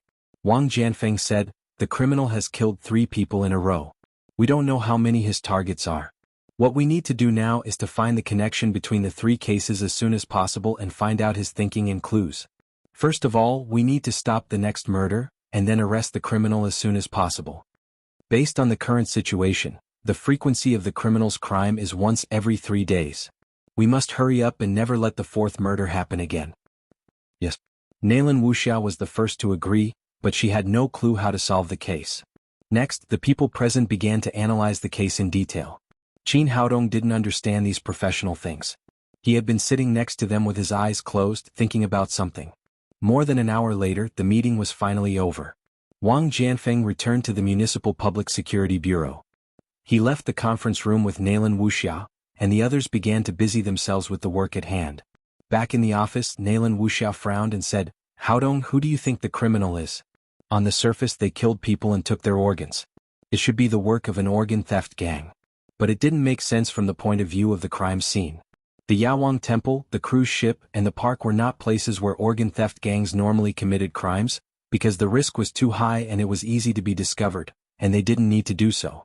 But if the criminal's purpose was not to steal organs, what was the motive of the crime? A crime of passion? That was unlikely. There were both men and women among the dead. Revenge? Then why did they steal other people's organs? Judging from their modus operandi, these people are very professional. It's definitely not as simple as destroying the corpse to vent their anger. Their goal is to take away the organs of the deceased." Qin Haodong sat on the sofa, sipping tea and appreciating Nalan Wuxia's serious expression. Some people said that men were the most handsome when they worked hard. In fact, women were the same. Nalan Wuxia now looked extraordinarily beautiful.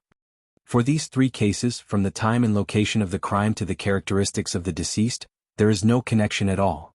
If it wasn't for the similarity in the way they cut the organs and the soul-suppressing talismans left at the crime scene, it would be impossible to link them together. Nalan Wuxia talked to herself for a long time, but Qin Haodong did not respond. She said angrily, "What are you doing? Why don't you help me solve the case? If this goes on, wrinkles will appear on my face. What are you going to do then?" Qin Haodong was speechless. When Hu Shaoxian bound her chest, she said that he was the one who lost. Now Nalan Wuxia said this. It seemed that the more women liked him, the greater the responsibility on his shoulders. He put down the teacup and said, "In fact, you don't have to think so much. You don't know these things, but you can ask someone." "Ask someone? Who can I ask? Who knows these things?"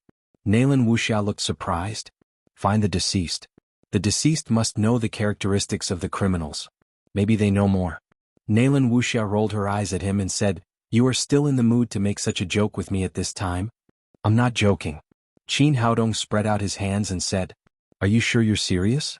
Naylan Wuxia stared at him and asked, "I'm sure that the truth of this case will be revealed after I ask the deceased."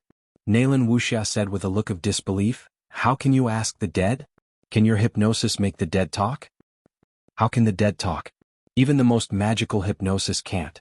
When Naylan Wuxia was about to go berserk, Qin Haodong said, "The dead can't, but his soul can. I know a secret method called soul summoning. As long as the soul of the dead is there, I can ask some corresponding information. Normally, the soul of a person will leave the body after 3/4 of an hour, but these dead people are different. Because there is a soul-suppressing talisman next to them, it can ensure that their souls will not disperse for a long time." "Oh my God, that works?" Naylan Wuxia was overjoyed. She hugged Qin Haodong and kissed him hard. Qin Haodong licked his lips and put on an aggrieved expression. He cried, "Come on, a policewoman is molesting me? Molesting my ass." There was hope to solve the case, so Naylan Wuxia was in a good mood. She pushed Qin Haodong down on the desk behind him, and then pressed her plump body on him. She pressed her hands on his shoulders and said fiercely, "I just want to molest you. What can you do?" The posture of a man on top of a woman suddenly made Qin Haodong's heart grow wild. All kinds of complex mental cultivation methods instantly came to his mind. He couldn't help glancing at Naylan Wuxia's collar. The two peaks were tall and beautiful, and the scenery was infinite. He cooperated and said, "What else can I do? I can only obey." They were having a good time. Suddenly the door opened and a young policeman came in from outside. He was stunned by the scene in front of him. Captain. The young policeman originally wanted to report something to Naylan Wuxia, but in this situation he suddenly seemed to be choked by the neck and couldn't say a word. The man on top of a woman on top of a man. According to his years of experience watching porn, this should be the beginning. "I'm sorry, Captain. You go on." The young policeman hurriedly left and closed the door very considerately. Standing behind the door, he couldn't help but sigh, "Captain is really a heroine. She is so bold." Just as the young policeman was imagining the scene in the room, Naylan Wuxia had already stood up again. She made this impulsive move completely because she was happy. She didn't expect that the door was not locked and she was caught by her subordinates. It seemed that her image would be lost in the future. Qin Haodong was still lying on the desk. He said with a smile, "Heroine, shall we continue?" Naylan Wuxia said with a red face, "Continue your ass. It's all your fault. You ruined my image." Qin Haodong said with a smile, "Can you blame me? It was you who wanted to molest me. I couldn't resist, so I had to obey. You have a glib tongue. Hurry up and solve the case with me." Naylan Wuxia said as she pulled Qin Haodong up from the table. They hurriedly left the office and rushed to the scene of the murder. Looking at their backs, the young policeman thought to himself, "Are they going to get a room?" Naylan Wuxia took Qin Haodong to the Medicine King Temple in the east of the city. The incense here was good. There was an endless stream of pilgrims who came here to burn incense and pray for peace. The scene of the crime was an empty house in the Medicine King Temple. It used to be a woodshed in the temple. Later, the temple began to modernize and use water, electricity, and gas, so it was left empty. At this time, as the scene of the crime, a cordon had been set up outside, prohibiting the temple staff and pilgrims from entering. Naylan Wuxia took Qin Haodong through the cordon and came to the room. The crime scene was in the middle of the room. At this time, the body had been removed, leaving a pool of dried blood and marks left by the police when they investigated the scene. On the left side of the wall of the room, there was a bright red soul-calming figure. "Haodong, try your method," Naylan Wuxia said eagerly. If the soul of the dead could speak, the case would almost be solved. Qin Haodong looked around and frowned slightly. He didn't feel the fluctuation of the soul in this room. Normally, if the soul of the dead was here, he should be able to feel it.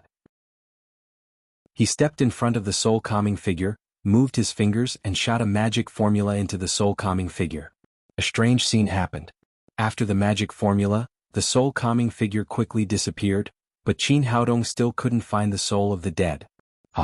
What's going on?" Qin Haodong looked confused. "What happened, Haodong?" Although Naylan Wuxia was a warrior, she knew nothing about magic skills. She didn't know what had happened. Qin Haodong frowned and said, "The soul-calming figure is still there, but the soul of the dead is gone." "The soul is gone?" Naylan Wuxia was slightly stunned and said, "Is it possible that the soul has been transcended because of this temple?" Qin Haodong said, "That's impossible. If you want to transcend the soul, you must first break the soul-calming figure, but the soul-calming figure is intact. It shouldn't be the result of the temple transcending. Nalan Wuxia asked, then what should we do? Qin Haodong looked around the room again and firmly remembered the scene of the crime in his mind. Then he said, let's go to the next scene. They left the Yawang temple and hurried to the river. The cruise ship where the murder had happened had been detained at the dock. They entered the ship and saw the soul-calming figure on the left side of the cabin. It looked exactly the same as the one in the Yawang temple. Qin Haodong carefully looked at the soul-calming figure. Nalan Wuxia asked, Haodong, how is it? There is a soul fluctuation under the soul-calming figure, but there is no soul. Nalan Wuxia said, how could this be? Do you want to go to the third scene? It just happened last night. Maybe the soul is still there. Let's go. We have to go there anyway. Qin Haodong said and went to the forest park with Nalan Wuxia. At this time the death scene was closed. The technicians sent by the crime squad were re-examining the scene. When they saw Nalan Wuxia they quickly stood up and greeted her. You go ahead. We're just looking around. Nalan Wuxia turned back and said to Qin Haodong, what do you think of this? The murder scene was on the lawn of the park. There was a stone bench next to it, and the soul-calming figure was drawn on the stone bench. Qin Haodong squatted down to check it. Then he shook his head and said, the soul here is also gone. He stood up again, thought for a moment and said, there is only one possibility for this. The murderer not only took the organs of the deceased but also his soul. First, he used the soul-calming figure to control the soul of the deceased. After cutting the organs he took away the organs and the soul. Chapter 366. Nalan Wuxia asked, that is to say, the murderer must be a Taoist or someone proficient in magic? Qin Haodong shook his head and said, you can't say that. If ordinary people have a magic instrument that can take away souls, they can also take away the souls of the dead. Nalan Wuxia said, but what do ordinary people need souls for? Qin Haodong said, I don't know. Only the murderer himself knows. The two of them walked around the scene again and found nothing new. They could only return to the crime squad in disappointment. Haodong, think about it again. Is there no other way? This case was too strange to find too many clues in a short time. Nalan Wuxia had an inexplicable trust in Qin Haodong. Qin Haodong said with a wry smile, there is no suspect and I can't find the souls of the dead. There is nothing I can do. Just then someone knocked on the door. Come in. Nalan Wuxia said. As soon as the door opened, the young policeman came in from outside and glanced at them with a strange look. Nalan Wuxia asked, Shaoli, what's the matter? Shaoli said, Captain, the technical department has just finished the big data comparison of the 3 dead people. They asked me to report the results to you. Nalan Wuxia looked happy and said, give it to me. Shaoli quickly handed a stack of A4 paper to Nalan Wuxia and then turned to leave the office. Nalan Wuxia took the data and looked at it carefully. Qin Haodong also looked at it one by one. An hour later, Nalan Wuxia put down the materials in her hand and said with disappointment, the information of the 3 dead people has nothing in common. It's too difficult to find clues from them.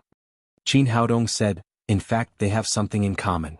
Did you see that all 3 people have been treated in Guangren Hospital in Jiangnan City? Really? Why didn't I find that? Nalan Wuxia took the 3 pieces of paper from Qin Haodong and found that all 3 people had been treated in Guangren Hospital. It wasn't that she didn't check carefully, but that there was too much information, too complicated and too trivial, so she didn't find the common point for a while. Qin Haodong had a strong spirit as a foundation, so it was easy for him to find the problem. Nalan Wuxia took the 3 pieces of paper and looked at them. She thought for a moment and said, the way the murderer removed the organs of the deceased is very professional. He must have received training in this field. In addition, the 3 deceased have been treated in Guangren Hospital, which means that the murderer is probably in Guangren Hospital, or is a doctor in Guangren Hospital. Qin Haodong nodded and said, I think so too. Nalan Wuxia said again, but how can the doctors in the hospital know magic? I'm not too sure about that. Qin Haodong said, fortunately, we now have a little direction. Next, you can focus on Guangren Hospital. Nalan Wuxia thought for a moment and said with a sly smile, Haodong, from these 3 cases, we can see that the murderer is very cunning. If we enter the hospital rashly, it is likely to arouse his vigilance. So you are the best person to do this. Qin Haodong shook his head and said, how can I do that? I'm not a policeman and I don't know how to investigate and solve cases. Nalan Wuxia said, why not? Although you are not a policeman, you just behaved more professionally than a professional policeman like me. You are the most suitable person to go. You can pretend to be a doctor and sneak into Guangren Hospital. Maybe you can find the murderer then. But you know, after the incident of traditional Chinese medicine some time ago, I am now a little famous in Jiangnan City. If I enter the hospital rashly, it will also arouse suspicion. Naylan Wuxia said, it doesn't matter. The police can cooperate with you and get you another identity. As for your appearance, I believe you can handle it yourself. This can't be done. I am a doctor and I have a lot to do. I know you are a doctor, so I let you sneak into the hospital. After you go in, you can also be a doctor and treat people. But, Qin Haodong still wanted to refuse, but at this time, Naylan Wuxia's face changed. She said, you can help Lin Momo so much. How can you refuse to do something for me? If you don't agree to go undercover, I will now sue you for molesting me. I will arrest you and send you to prison. Anyway, I have witnesses. Qin Haodong said with black lines on his face, Sister, can you be reasonable?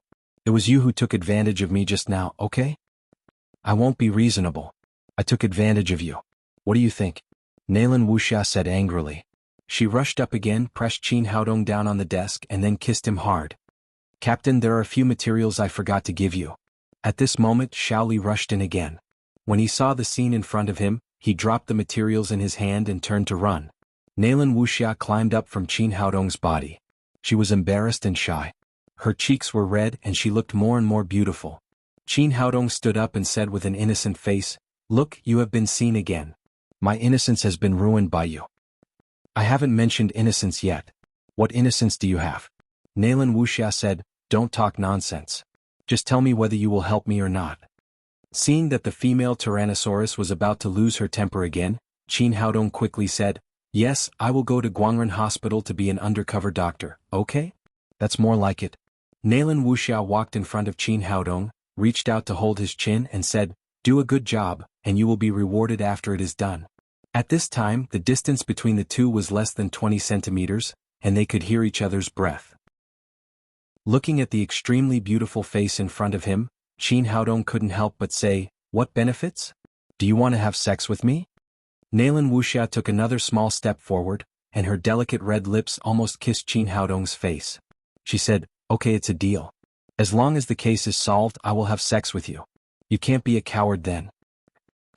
Qin Haodong was indeed a coward and he was a coward now. He quickly said, Forget it. It's every citizen's duty and honor to help the police solve the case. How can I ask for a reward? I know you don't have the guts.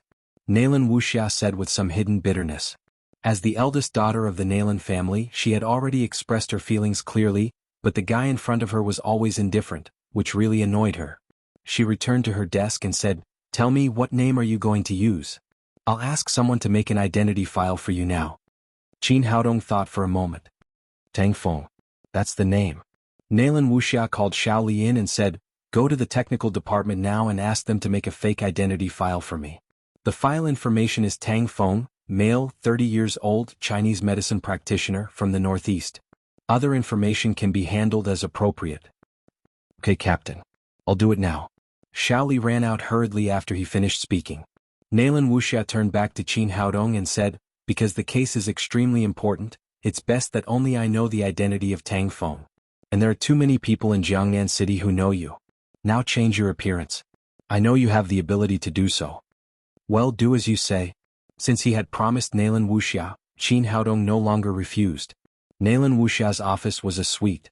He opened the inner door and went in. 5 minutes later, when he came out again, he had become a young man of about 30 years old. Compared with his handsome appearance before, he had become much more ordinary, and there was nothing similar. If Naylan Wuxia hadn't seen him walk in, she wouldn't have believed that the person in front of her was Qin Haodong. She raised her hand and pinched Qin Haodong's face. It was a real face without any flaws. She couldn't help but exclaim, You guy, are you the reincarnation of an old monster? I really don't know what you can't do. Qin Haodong thought to himself that she was right. He was really the reincarnation of an old monster who had lived for 500 years. This kind of child's disguise was not difficult for him at all. He laughed and said, There are some things that I can't do. At least I can't do it on my own at the moment. Naylan Wuxia took out her mobile phone, took a few photos of Qin Haodong, and sent them to Shaoli. Half an hour later, Shaoli hurriedly sent over a complete file and an identification card that had just been made. Qin Haodong took the ID card and looked at it. It was worthy of being made by the technical department of the criminal police team. There was no difference between it and the real one. Nalan Wuxia reviewed the file and made sure there was no problem. She said, "When are you going to enter Guangren Hospital?" Qin Haodong said, "Shouldn't you find a way to send me in?" "It's up to you. After all, you are more familiar with the health system than I am. If you use the power of the police, you may be discovered by the murderer." Qin Haodong sighed and said, "Well, I'll find a way myself and try to enter the hospital early tomorrow morning." Nalan Wuxia said, "You must be quick. There are only 2 days left after today. If we don't find the murderer as soon as possible, people are likely to be killed in 3 days." "I know." Qin Haodong nodded and said, "You should also hurry up with the investigation. You can focus on the Taoist priests and witches." After that, he left the criminal police team. Nalan Wuxia also led people to investigate suspicious people in the whole Jiangnan city. After going out, Qin Haodong wanted to go to the sanitary bureau to ask Pan Gaofeng for help to enter Guangren Hospital. Suddenly he remembered that he had become Tang Feng, not the previous Qin Haodong. Pan Gaofeng would certainly not pay attention to him. On the contrary, he might give himself away. But if he didn't ask the sanitary bureau for help, how could he enter Guangren Hospital? Suddenly he thought of something. When he treated Zhang Hao last night, he seemed to have heard that Guangren Hospital was run by his family. He opened the map on his mobile phone again and confirmed that there was only one Guangren Hospital in Jiangnan City. Since he had a relationship with Zhang Hao, things were much easier. He directly dialed Zhang Hao's number. As soon as the phone was connected, he heard Zhang Hao say with a smile, "Brother-in-law, what can I do for you?" This guy didn't have anything to do with his sister, but he dared to take advantage of him. He had to get back at him later. Qin Haodong said, "I need your help with something. If you need anything, just tell me. I will definitely help you." Zhang Hao patted his chest and said confidently. This guy changed from brother-in-law to brother-in-law. It seemed that he had gotten into the role very quickly. Qin Haodong showed a playful smile and said, "Here's the thing. My uncle came to Jiangnan City. He used to be a traditional Chinese medicine practitioner in the northeast. Later he fell out with the director and wanted to find a job in Jiangnan City. Can you help him?" "No problem. Our family runs a hospital. I can arrange a doctor with just a word." Zhang Hao agreed without hesitation. Chapter 367. Qin Haodong smiled and said, "Oh, thank you on behalf of my uncle." "Don't mention it. Your uncle is also Rubing's uncle and Rubing's uncle is my uncle." Zhang Hao had just made some progress in his relationship with Wang Rubing. Of course, he would not let go of this opportunity to please her. He asked, "When will my uncle arrive?" Qin Haodong said, "He has arrived in Jiangnan City. He's with me now, but I have something to do. I'll ask him to find you by himself." Zhang Hao said, "That's fine. I'll wait for him at the gate of Guangren Hospital. But you have to tell me what's going on with my uncle, or I won't know him when I see him." Qin Haodong held back his smile and said, "My uncle is 30 years old. His name is Tang Feng. I'll tell him your phone number later and ask him to call you." "I'll remember it." Zhang Hao suddenly reacted and asked, "My uncle is only 30 years old? So young?" Well. Qin Haodong said Tang Feng as his uncle on the spur of the moment. He didn't expect that there was a loophole in his age. He quickly explained, "My uncle is the youngest son in their family, so he's naturally a little younger. But he's also the most beloved and has a high status in the family. Whether you and my sister can succeed or not depends on my uncle." Zhang Hao didn't doubt this. After all, there was a huge age gap between the eldest and the youngest in a big family. He said hurriedly, "I see. Don't worry. I'll make him satisfied. Well, I'll ask my uncle to find you." After that, Qin Haodong hung up the phone and couldn't help laughing. Thinking of Zhang Hao's appearance, he was amused. Who asked this guy to call him brother-in-law when he didn't do anything? After solving the problem of entering Guangren Hospital, he called Lin Momo and said that he had to leave Jiangnan City for a period of time. He would come back in a few days. Then he went to the mobile hall, bought a new mobile phone, and used Tang Feng's ID card to apply for a phone card. Then he went to the shopping mall next door to buy a set of clothes and shoes. In this way he completely changed his identity and no trace of his previous identity was left. Since he had changed his identity, it was not convenient for him to go home for the next few days. He drove to the vicinity of Guangren Hospital and first found a hotel to stay. After parking the car, he went to the gate of the hospital. When everything was ready, he dialed Zhang Hao's number. "Hello, I'm Wang Rubing's uncle, Tang Feng. Are you Zhang Hao?" "Uncle. It's me. I'm little Zhang." After hearing that it was Tang Feng, Zhang Hao immediately became extremely polite. "Uncle, where are you? I'll pick you up now. I am at the entrance of the hospital. Please wait for a moment, I'll be right there." Zhang Hao's car was parked nearby. After confirming Qin Haodong's identity, he trotted over and said flatteringly, "Hello, uncle. I'm Zhang Hao. You can call me Xiao Zhang." Qin Haodong pretended to be serious and said, "Zhang, did Qin Haodong tell you about me?" "I did. I said it. Uncle, let me tell you, this hospital is opened by our family. You can go to any department you want. Is there a Chinese medicine department here?" Zhang Hao thought for a moment and said, "Yes, it seems that there is. There is indeed a Chinese medicine clinic here, but now the overall market of Chinese medicine is not doing well, and it's the same here. I heard that the old Chinese medicine doctor in charge of the clinic, Hua Zijin, once saved my grandfather's life, so my father kept the Chinese medicine department, otherwise it would have been abolished long ago." Qin Haodong said, "I'm a Chinese medicine practitioner. Just put me here." "No problem. I'll take you there now. Although old Hua has a bad temper, he will give me some face." "Forget it. You arrange everything. I'll go to work tomorrow." Qin Haodong said, "I came to Jiangnan secretly without telling my family. Don't tell Rubing first. I'll tell her myself later. Also, don't tell others about our relationship in the hospital. I've always been low-key and I like to do everything by myself." "I understand. I understand." In Zhang Hao's view, Wang Rubing, his uncle, just couldn't save face. He said, "Well, I'll go to talk to old Hua about it now, and then I'll go to the personnel department to register. You find a place to rest and wait for my call." After that, he took the portfolio from Qin Haodong's hand and turned into the hospital. Qin Haodong went back to the hotel. Zhang Hao first went to the personnel department of the hospital. The hospital was opened by his family. He was the young master, so his words carried weight. If he wanted to add a doctor to the hospital, the head of the personnel department naturally had no objection. Whether it was Chinese medicine or Western medicine, it was the Zhang family's expense, so he quickly completed the hospitalization procedures for Qin Haodong. After that, he went to the hospital's Chinese medicine clinic. Guangren Hospital was the leading private hospital in Jiangnan City, with more than 100,000 patients a year. It was the largest in addition to public hospitals such as Jiangnan Hospital and Central Hospital. Even so, the Chinese medicine clinic was not very good here. There were not many patients, so the profit was not much.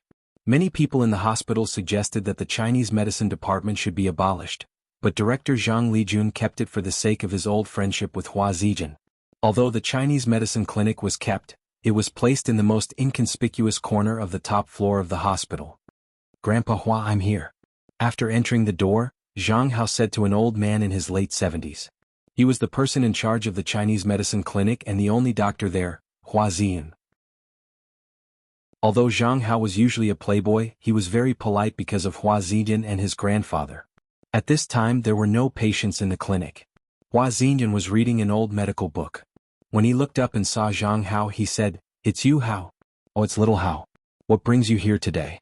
Zhang Hao smiled and said, "Grandpa Hua, I just came to see you. If you have something to say it quickly. You must have something to say. Otherwise, you wouldn't have come to see me."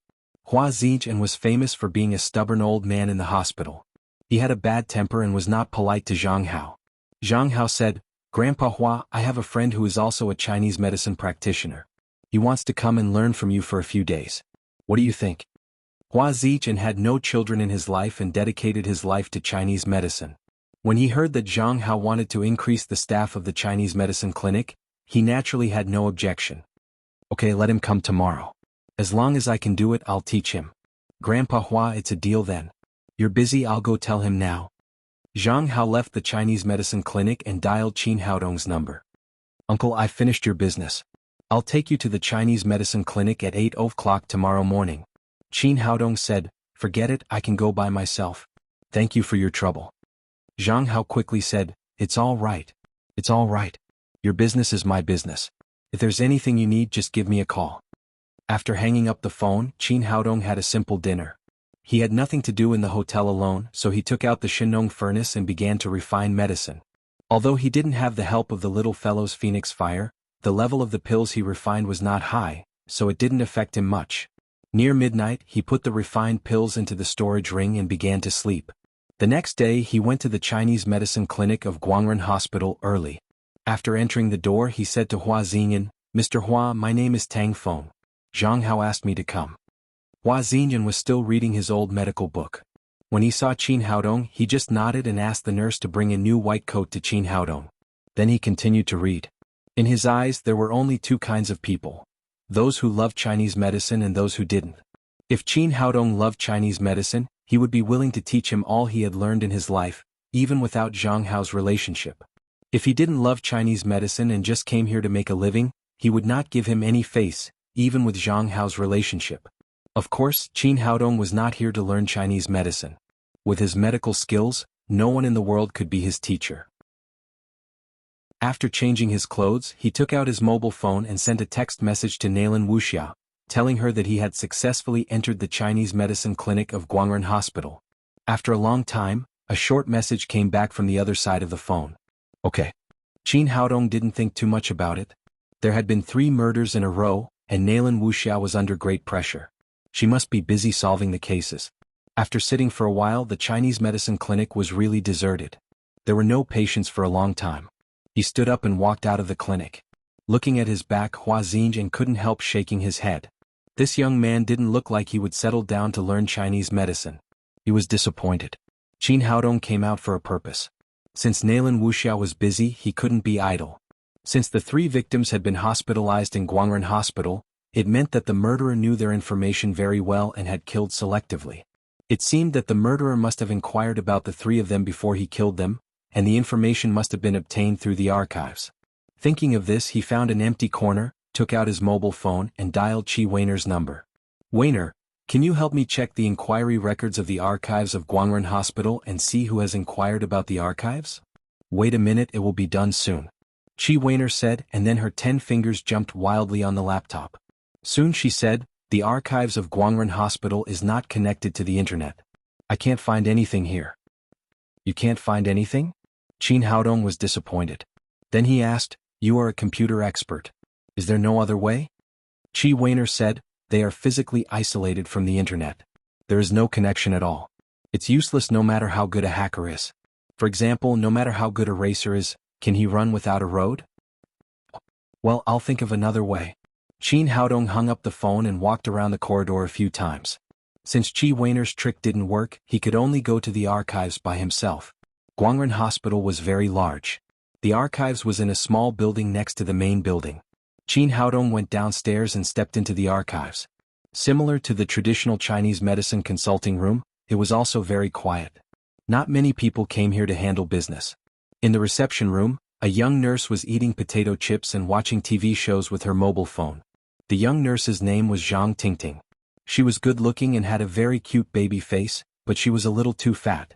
She seemed to be about 150 kilograms, so she hadn't found a boyfriend yet. "Hello, little sister." The young nurse was 26 years old, so Qin Haodong naturally called her little sister. Zhang Tingting was suddenly unhappy and said with a dissatisfied face, "How can you say that? Who are you calling sister? I'm younger than you." Chapter 368. Only then did Qin Haodong realize that he was no longer the handsome and young Qin Haodong. Now he was the ordinary-looking Tang Feng who looked much older. "Little sister, I'm sorry. I was wrong." Qin Haodong needed help.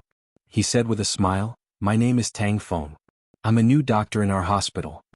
Seeing that his attitude was good enough, Zhang Tingting's face eased a lot. She glanced at him and said, "Are you a doctor in the traditional Chinese medicine department?"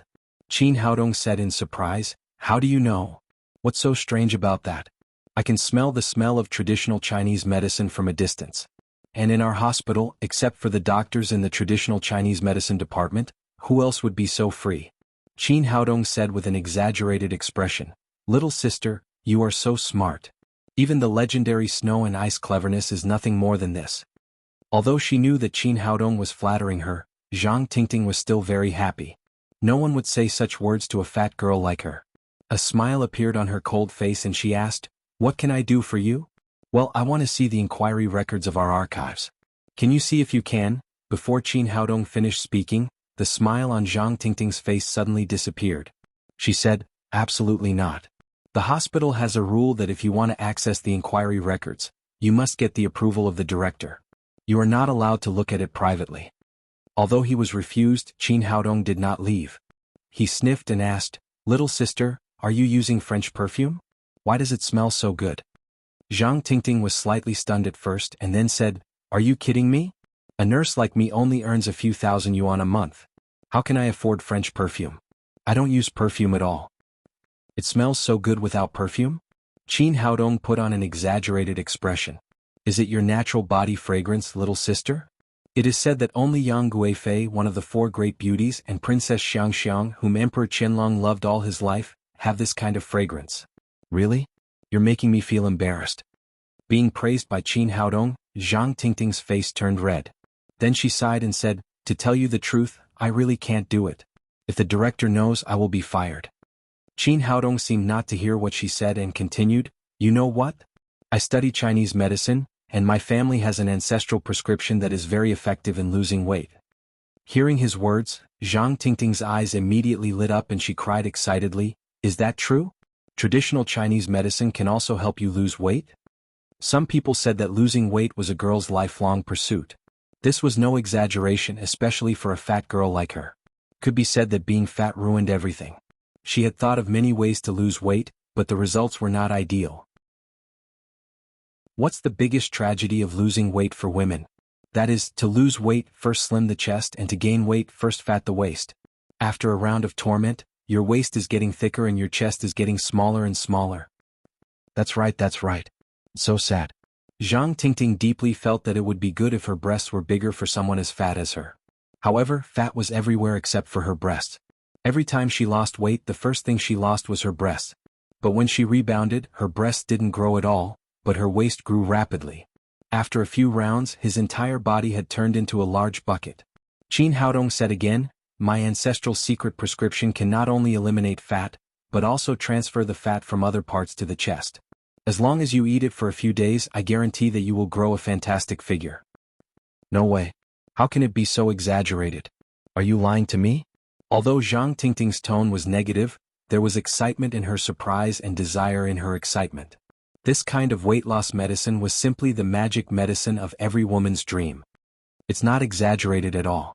I'm telling the truth," Qin Haodong said as he stretched out his right hand and handed a small porcelain bottle through the window. "There are a total of 20 weight loss medicines in it. Take one a day. After 20 days, I guarantee that you will have a fantastic figure and never rebound." Is this true?" Zhang Tingting took the small porcelain bottle with trembling hands, but she still couldn't believe it. "Believe me, it's true. And this is a pure Chinese medicine preparation. It's non-toxic and has no side effects. If you don't believe me, you can take one now and you will soon feel the effect." Qin Haodong's expression was like a bad uncle selling fake medicine, and his words were extremely tempting. "Is there anything wrong with your medicine?" Although Zhang Tingting's heart was full of desire, she still had a trace of doubt. Qin Haodong said, "I'm a doctor in the traditional Chinese medicine clinic. We are also colleagues. How can I lie to my colleagues? And think about it, what can I get from lying to you?" Zhang Tingting thought about it and agreed. Cheating money? She only had 100 or 200 yuan in her pocket. Cheating sex? With her figure, if she walked at night, gangsters would take a detour when they saw her. Thinking of this, she finally couldn't resist the temptation of losing weight. She opened the porcelain bottle, poured out a small black pill from it and threw it into her mouth. It turned out that Qin Haodong didn't lie to her. This kind of weight loss medicine was made by him last night according to the formula of the cultivation world. It had an excellent weight loss effect. It could be said that what he just said was not exaggerated at all. About 10 minutes after taking the medicine, Zhang Tingting's face slowly changed. She asked nervously, "Is there something wrong with your medicine? Why do I feel stuffy in my chest after taking it? I can't breathe." Qin Haodong glanced at her and said, "Because my medicine has worked. Your chest has become bigger but the bra is too small so you feel stuffy." Zhang Tingting felt it carefully. It seemed that as Qin Haodong said, her chest was tight because the bra became smaller. She had no time to be shy. She raised her hand excitedly to touch her chest and then her abdomen. Indeed, her waist was much thinner and her chest was much bigger. "Brother, thank you so much. Your medicine is really effective." Of course, this is a secret recipe passed down from generation to generation. As long as you take it for 20 days in a row, I guarantee that you will have a good figure that will be envied by everyone. Qin Haodong said again, "How about it? Can you let me see the borrowing record now?" This. Zhang Tingting immediately calmed down and said awkwardly, "This really violates the hospital's rules. If the director finds out, I will lose my job." Qin Haodong said, "Isn't it just a nurse? It's not a big deal. If you lose your job, I promise to help you find another good job." But Zhang Tingting was still hesitant. She still attached great importance to this job. "It's fine if you don't agree. Then give me back the medicine in your hand and I won't look at the record," Qin Haodong said as he reached out to grab the medicine bottle in Zhang Tingting's hand. "No, I'll show you." Zhang Tingting quickly put the small porcelain bottle in her hand into her pocket. Now this bottle of medicine was her life. She would never take it back no matter what. Then she opened the drawer, took out a registration file and gave it to Qin Haodong. "You can read it here. Be quick. Don't let others find out." "Don't worry, I'll be quick," Qin Haodong said as he took the file and quickly flipped through it. His speed was amazing. He only needed to glance at each page to absorb all the content into his mind. In less than a minute, he had finished reading the whole file. Zhang Tingting was stunned. There was actually such a way to read the record. She wondered if Qin Haodong had read it clearly. Qin Haodong sent the registration back, but his brain was spinning fast. In the past month, there were about a dozen people who had gone to the archives to read the files. These people were all doctors of the hospital. Although this narrowed the scope a lot, it was still impossible to determine who had read the information of the deceased. He asked, "Is there any way to determine what the people who read the files have read?" Zhang Tingting shook her head and said, "There is no such detailed registration. As long as you get the approval of the director, you can come here to check the files. Then you can check anyone you want." Qin Haodong responded and asked again, "Is it possible for those who come here to inquire about the files without registering? Or to check the electronic files from the computer?" Zhang Tingting said, "That's impossible. Although we are only a private hospital, the rules of the hospital are very strict. Every time you want to check the files, you must be approved and registered. There is only one electronic file, which is in the hands of the director. No one can see it even if they want to." Qin Haodong nodded and said, "Well, thank you. Well, I still don't know your name?" Zhang Tingting asked. "My name is Tang Feng. If you need anything, you can come to the traditional Chinese medicine clinic to find me." Then Qin Haodong turned around and was about to leave. Zhang Tingting said, "Dr. Tang, you must keep what happened today a secret for me. Don't worry. I'm here today to sell slimming pills. That's all." Qin Haodong smiled at her knowingly and then left the archives. Zhang Tingting looked at his back for a while. The new doctor looked ordinary, but there was a kind of charm about him. He was completely different from the men she had seen before. Qin Haodong went through the information of the doctors in his mind as he walked. There were surgeons and internists among them. It was really difficult to check them one by one in 3 days. He walked from the small building of the archives to the main building. At that moment, more than a dozen police officers rushed over with a stretcher. There was an injured policeman lying on the stretcher with a dagger in the left side of his chest. The dagger was all the way to the handle. It seemed that the man was seriously injured. These people rushed into the emergency room with the injured man. As soon as they went over, Nalan Wuxia and Wang Jianfeng ran in from the outside. It seemed that the injured man was from the crime squad of Jiangnan City. Seeing that someone was injured, Qin Haodong followed them and stood outside the crowd to watch. Everyone's attention was on the injured man. Even Nalan Wuxia did not notice him. At this time, the door of the emergency room was full of policemen. The injured man was Feng Zixiong, an investigator of the crime squad. He had just been stabbed when investigating the murder suspect. Nalan Wuxia was originally discussing the case with Wang Jianfeng. They rushed over when they got the news. Since the injured man was a policeman on duty, the hospital also attached great importance to it. All departments showed high efficiency. About 10 minutes later, a stack of examination materials was sent to several doctors in white coats. "Doctor, how is our policeman?" Nalan Wuxia asked nervously. She had seen Feng Zixiong's injury just now. The dagger was just stabbed in the side of his heart. This kind of injury could easily be fatal. "I'm Lu Fei, the attending doctor in charge of this treatment." A middle-aged doctor in a white coat said, "This is the treatment plan developed by several of our surgical experts based on the patient's condition. Take a look." Wang Jianfeng said, "Dr. Lu, we are all laymen for specific treatment. Please explain it to us." Chapter 369. Lu Fei cleared his throat and said, "The situation is like this. The injured person's injury is very serious. The dagger has pierced through his chest. The worst part is that it is close to his heart and has even injured some of the peripheral tissues of his heart. In this case, it is a miracle that the injured person did not die on the spot. We must carry out an operation immediately to remove the dagger. Otherwise he can only hold on for 2 to 3 hours at most. Hearing that Feng Zixiong's injury was so serious, Nalan Wuxia said eagerly, "Doctor, no matter how much it costs, you must save our policeman. Please." Lu Fei said, "We will try our best. We will arrange the operation immediately, but you must be mentally prepared. The operation is very risky." At this time, another policeman in uniform came in from outside the crowd and asked nervously, "How risky is it?" He was Feng Zixiong's brother, Feng Ziying. He had just arrived after receiving the news of his brother's injury.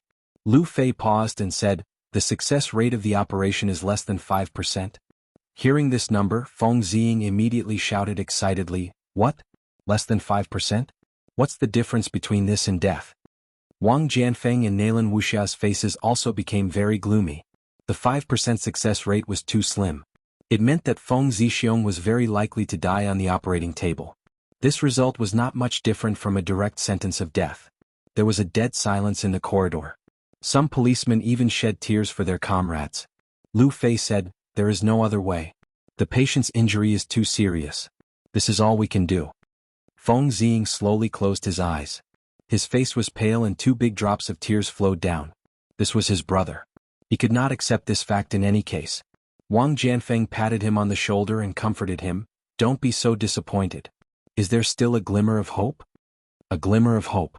Feng Zixiong really only had a glimmer of hope. It was too little. But Feng Ziying also knew very well that there was still a glimmer of hope if he had an operation. If not, his brother would die in a few hours. This left him no choice at all. He tried to calm down and said in a trembling voice, "Dr. Lu, please, you must save my brother. As a doctor, I will try my best." Lu Fei nodded and said, "Since the family has no objection, I will arrange the operation immediately." Wait a minute. At this time, a voice came from the side. Everyone turned their heads and saw that it was a young doctor in his 30s. Nalan Wuxia's expression changed slightly. After seeing this man, she felt much more at ease. Maybe he could bring her another miracle. Qin Haodong looked at Lu Fei and asked, "I want to ask why the operation is so risky." Lu Fei glanced at Qin Haodong. Although Qin Haodong was wearing a white coat, Lu Fei did not know him.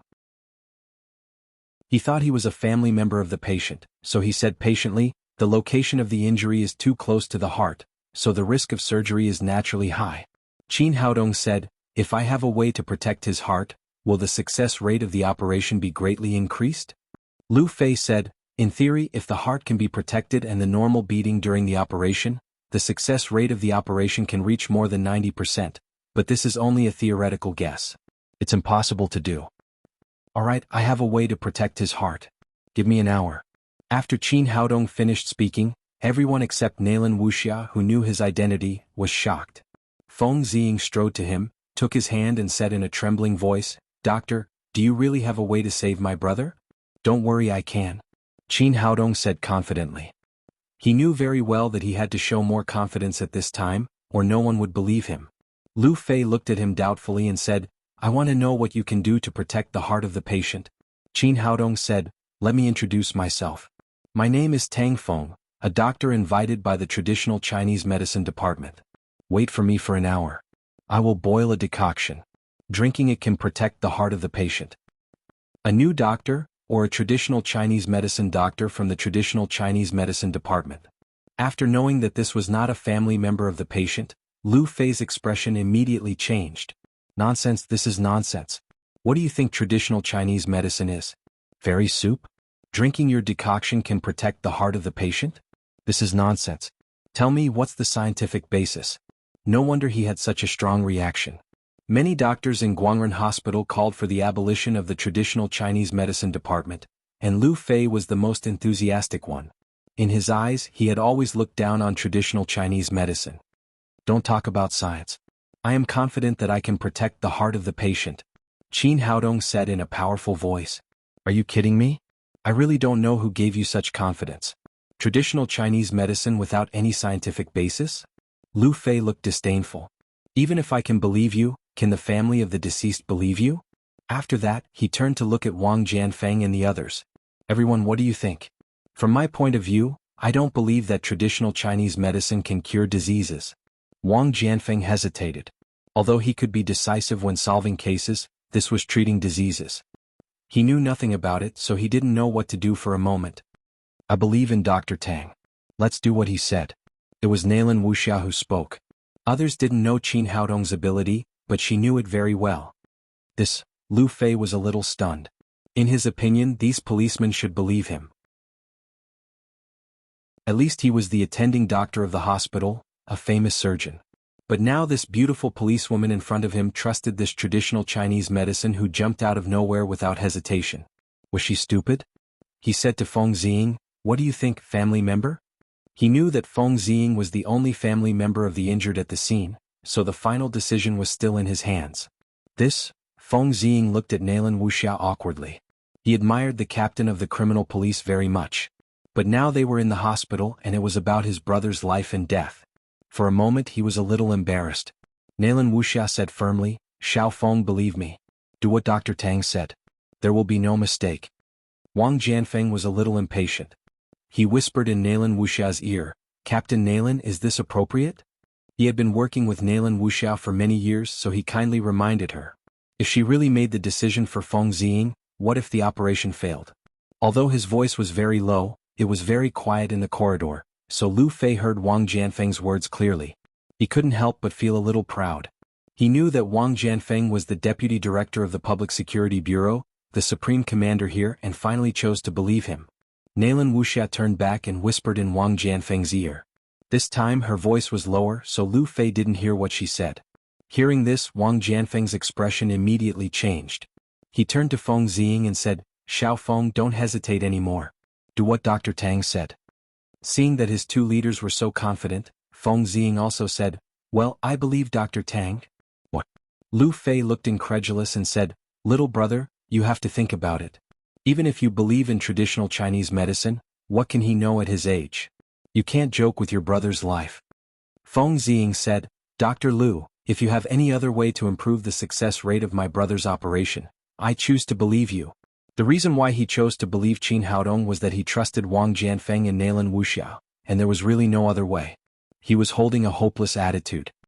Well, Lu Fei was speechless for a moment. He really couldn't come up with a better idea. As a senior surgeon, he knew very well how risky this operation was. The success rate was almost negligible, so he did not dare to make any guarantees or promises. At this time, a female doctor next to him said, "Dr. Lu, since we don't have a good idea, why don't we give it a try? Maybe we can get a good result." She was Fang Yuqi, Lu Fei's assistant and a surgeon in the hospital. Seeing that everyone agreed with this plan, Lu Fei couldn't help frowning and then said, "Since you all agree, I have no objection. Anyway, don't blame me if something goes wrong." He knew how risky the operation was, and he also knew Feng Zixiong's special identity. It was said that he was injured in the process of arresting criminals. Afterward, he would be crowned a hero by the media.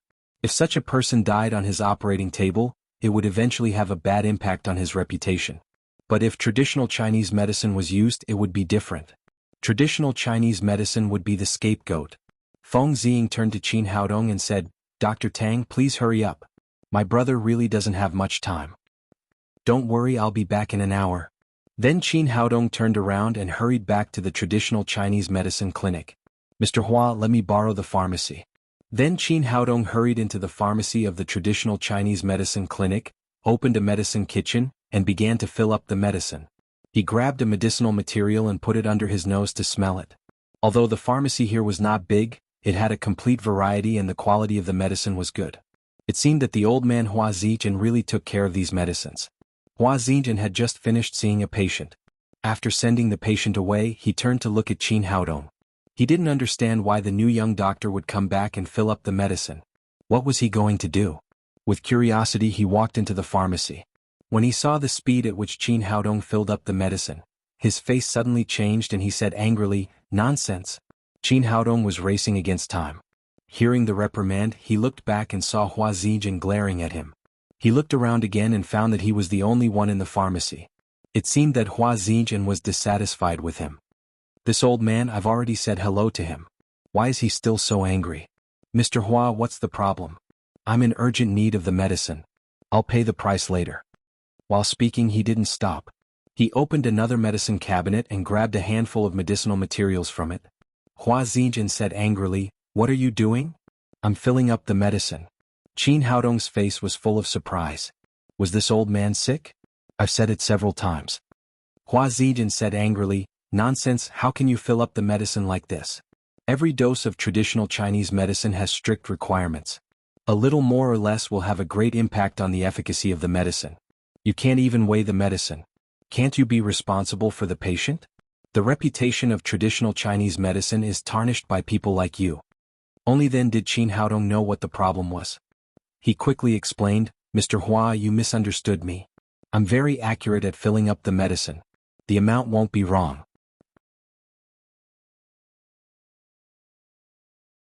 Chapter 370. You're talking nonsense. Hua Zijin became so angry that his beard twitched. "I've been a traditional Chinese medicine practitioner all my life, and I've never seen anyone fill a prescription without weighing it." Qin Haodong said, "Mr. Hua, I'm really in a hurry. If you don't believe me, you can check it." Then he continued to fill the prescription. Hua Zijin snorted. This young man was really stubborn. He asked, "How much did you just catch?"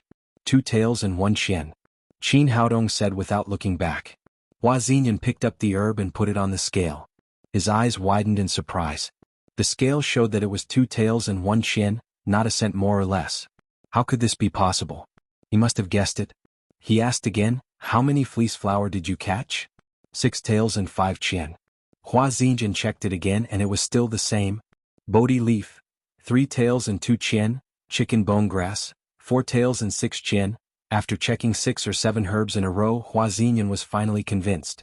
He knew that the young man in front of him was really capable. The herbs he caught with his hands were exactly the same as those on the scale. After calming himself down, he stepped forward and said, "Little brother, how did you do this?" His initial anger towards Qin Haodong had turned into admiration, and he even addressed him as little brother.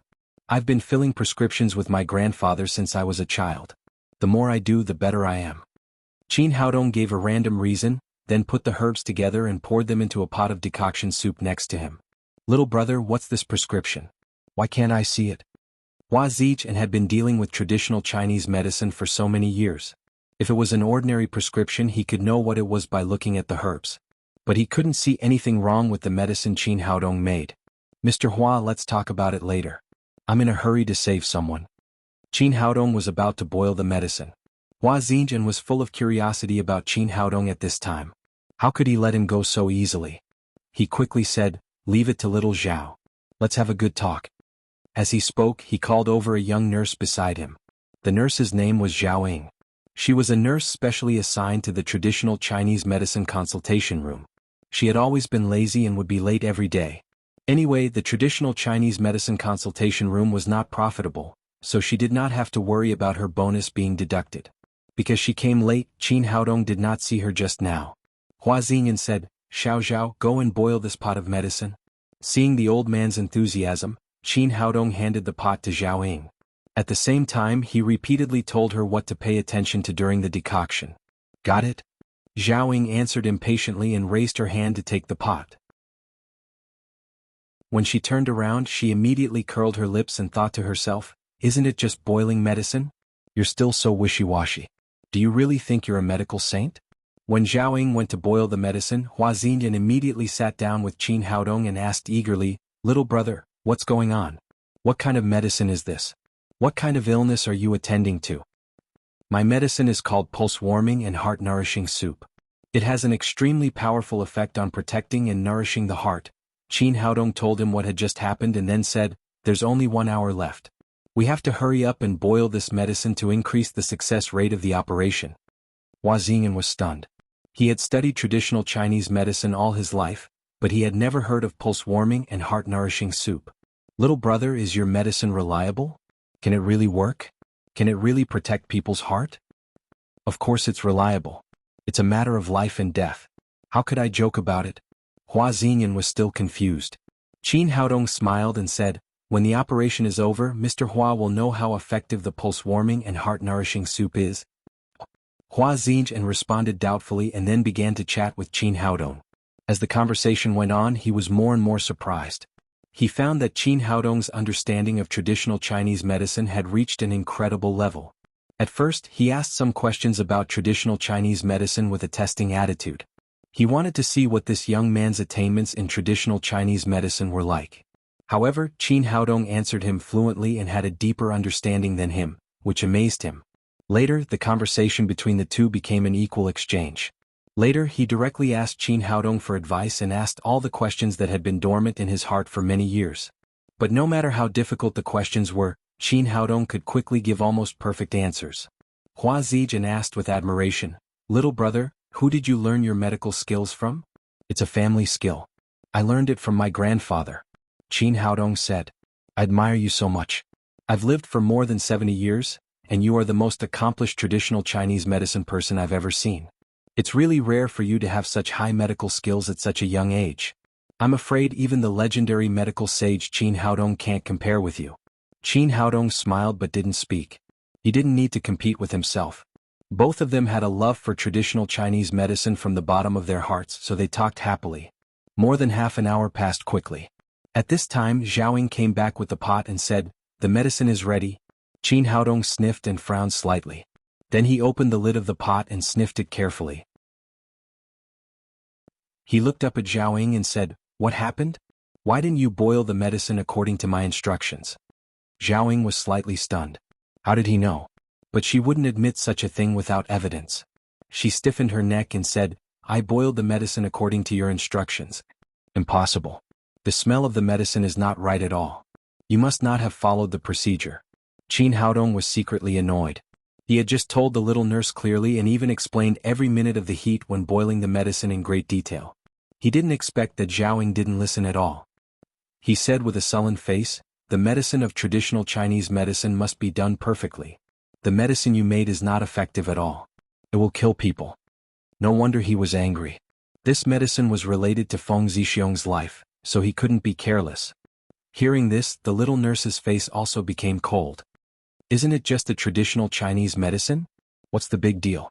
It's your first day here. Why are you pretending? Do you really think you're a medical sage?" Time was running out. Qin Haodong had no time to pay attention to the self-righteous little nurse. He hurried into the pharmacy again. This medicine couldn't be used at all.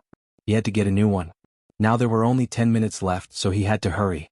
The little nurse glanced at his back and said disdainfully, "What are you pretending for? You make yourself look like a magic doctor. I really don't know where you come from." T. After that, she seemed to feel that she had gone too far. She turned to Hua Zijian and said, "I really don't know where he came from. With you here, he can't tell me what to do." Then she found that Hua Zijian's face was livid. He raised his hand and pointed at her. "Zhaoying, from now on, you don't have to come to work anymore." "What? Sir, what did I do wrong?" Zhaoying was completely dumbfounded. She could look down on Qin Haodong, the newcomer, but she couldn't ignore Hua Zijian's attitude. The old man could make her lose her job with a word. In Guangren Hospital, those who could work as nurses in the traditional Chinese medicine clinic were the worst. They had no connections or background. If even here didn't want her, she could only pack up and go home. "As a nurse, you don't know how to respect doctors and traditional Chinese medicine. Why should I keep you here? Pack up and get out of here." The old man was really angry. Even he respected Qin Haodong's ability from the bottom of his heart. How could he tolerate a little nurse offending him? Zhao Ying's face was pale. It was the first time that she had seen Hua Zijian so angry in a long time. She knew that she would lose her job completely. She just didn't understand why Hua Zijian valued such a young man so much. Could it be that he had a backer? But how could a person with a backer come to the traditional Chinese medicine clinic to be a little doctor? In the pharmacy, Qin Haodong's speed had reached the extreme. In less than a minute, he grabbed the medicinal materials again, poured them into the medicine pot, and began to boil the medicine himself. Hua Zijian was dumbfounded. He had never seen anyone who could grab and boil herbs to such an extreme. It was simply amazing. There was not much time left. It would be too late to boil the medicine according to the ordinary method, so Qin Haodong used greenwood genuine qi to quickly stimulate the medicinal properties of various medicinal materials. 7 or 8 minutes later, a strong smell of medicine wafted out. The world's first pulse-warming and heart-nourishing soup was fresh out of the oven. At the same time in the ward, Lu Fei said with a cold face, "There are only 10 minutes left and Tang Feng hasn't come back yet. I think he's a liar." We don't have to wait for him. It's time to start the operation. Nalan Wuxia said in a deep voice, we agreed to wait for an hour. There are still 10 minutes left. What's the hurry? Lu Fei turned to look at Feng Ziying and said, Sir, the patient's condition is very critical and may deteriorate at any time. We can't delay any longer. I suggest the operation immediately. Although Feng Ziying was very worried about his brother, thinking of the less than 5% success rate, he gritted his teeth and said, let's wait a little longer. Dr. Tang should be back soon. Lu Fei's face was very ugly. For a little Chinese medicine practitioner, he was asked to wait here with a scalpel. This was obviously not giving him face. However, the patient's family did not agree, so he could not force the operation. Otherwise, no one could afford the consequences. Time passed. There were only 2 minutes left, but there was still no sign of Qin Haodong. At this moment, a young nurse in the ward ran out and cried in panic, Dr. Lu, it's bad. The patient's condition suddenly deteriorated. It's very critical. Hearing this, everyone at the door changed their expressions. Lu Fei cried, it's all your fault. You had to wait for a strange Chinese medicine practitioner. Now the patient's condition has deteriorated. It will be too late if we don't operate now. Feng Ziying said nervously, Dr. Lu, you have to save my brother. Lu Fei waved his hand and said, we can't wait any longer. Start the operation now. Although there were only 2 minutes left, the situation was critical. If something really happened to Feng Zixiong, no one could bear the responsibility. Nalan Wuxia and the others could not stop him. Lu Fei put on his mask and hurried into the operating room. Feng Ziying's eyes were wide open. He stared at the red light above the operating room and kept praying for his brother in his heart, hoping that he would be safe. At this time a young nurse came out. Nalan Wuxia stopped her and asked, how is the patient's condition? It's very critical. His heart is very weak and may stop at any time. The young nurse said and hurried away. Everyone's heart seemed to sink to the bottom. At this moment, Nalan Wuxia saw a figure appear at the end of the corridor. It was Qin Haodong. Chapter 371. Qin Haodong walked in front with a pot of medicine, followed by the white-haired Hua Xinjian panting, wait for me, little brother. The old man's eyes were burning. He had just seen Qin Haodong's magical way of making medicine. It should have taken 40 minutes to make a pot of medicine, but it was done in less than 10 minutes. It was an eye-opener for him, so he naturally came to see the effect of the pulse-warming and heart-nourishing soup. Glancing at the red light on the top of the operating room, Qin Haodong's face darkened and he asked, has the operation begun? Nalan Wuxia said, there's no other way. 2 minutes ago, Feng Zixiong's injury suddenly worsened, so the operation has to be carried out in advance. 2 minutes? There's still time. I'll take the medicine in and give it to the patient. Then he was about to enter the operating room. Hua Ziyan said, little brother, let me do it. Given Lu Fei's character, he won't let you give medicine to someone on his operating table. And you've just arrived. You can't get in without a chest card. He had fought with Lu Fei for so many years in the hospital, so he naturally knew this guy's character. It was okay to give the patient the pulse-warming and heart-nourishing soup before the operation. But Lu Fei would never agree to give the patient traditional Chinese medicine on his operating table. Qin Haodong thought for a moment. He had come to the hospital undercover, so it was better to keep a low profile. He handed the pot to Hua Ziyan. Thank you, Mr. Hua. Hua Ziyan nodded, took the pot, opened the door of the operating room with his chest card, and then walked in. In the operating room, the doctors and nurses were busy, and the operation was going on nervously. Hua Ziyan glanced at the heart monitor next to him, and his expression changed.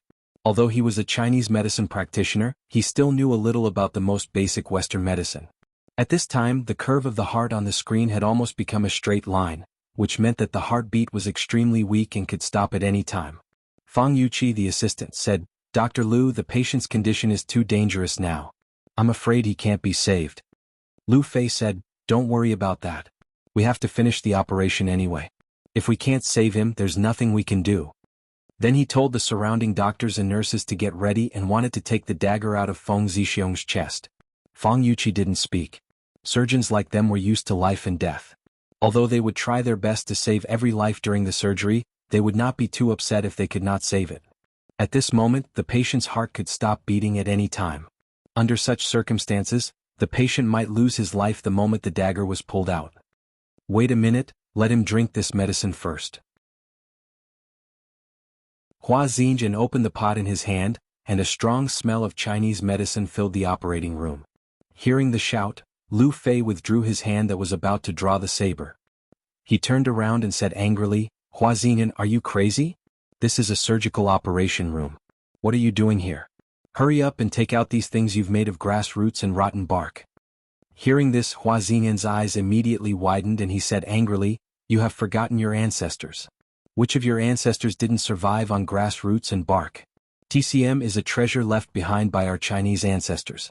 You can worship foreigners but you can't belittle TCM. That's cruel and unscrupulous. Old man Hua, who are you calling heartless?" Lu Fei threw down the scalpel and shouted angrily at Hua Xinjian. It seemed that he wanted to fight with Hua Xinjian at a close distance, but he was stopped by Fang Yuqi. Although Hua Xinjian was over 70 years old and had white hair, he was not afraid of Lu Fei at all. He said coldly, "Lu, have you forgotten the duty of a doctor? Whether it's TCM or Western medicine, the patient is lying in bed now. No matter what the situation is, you must think of the patient first." He raised his finger to the heart monitor next to him, which had almost stopped beating. "You can see the situation. The patient is in danger of dying at any time. If Dr. Lu is sure to save him, I will not say a word and apologize to you immediately. But now you can't think of a good way. Would you rather risk other people's lives? You don't even want to try traditional Chinese medicine. You are selfish." Lu Fei said coldly, "This is my operating table. I decide how to treat the patient. In any case, I will not let my patient drink TCM." Hua Xinjian said angrily, "You want the patient to die? This is murder.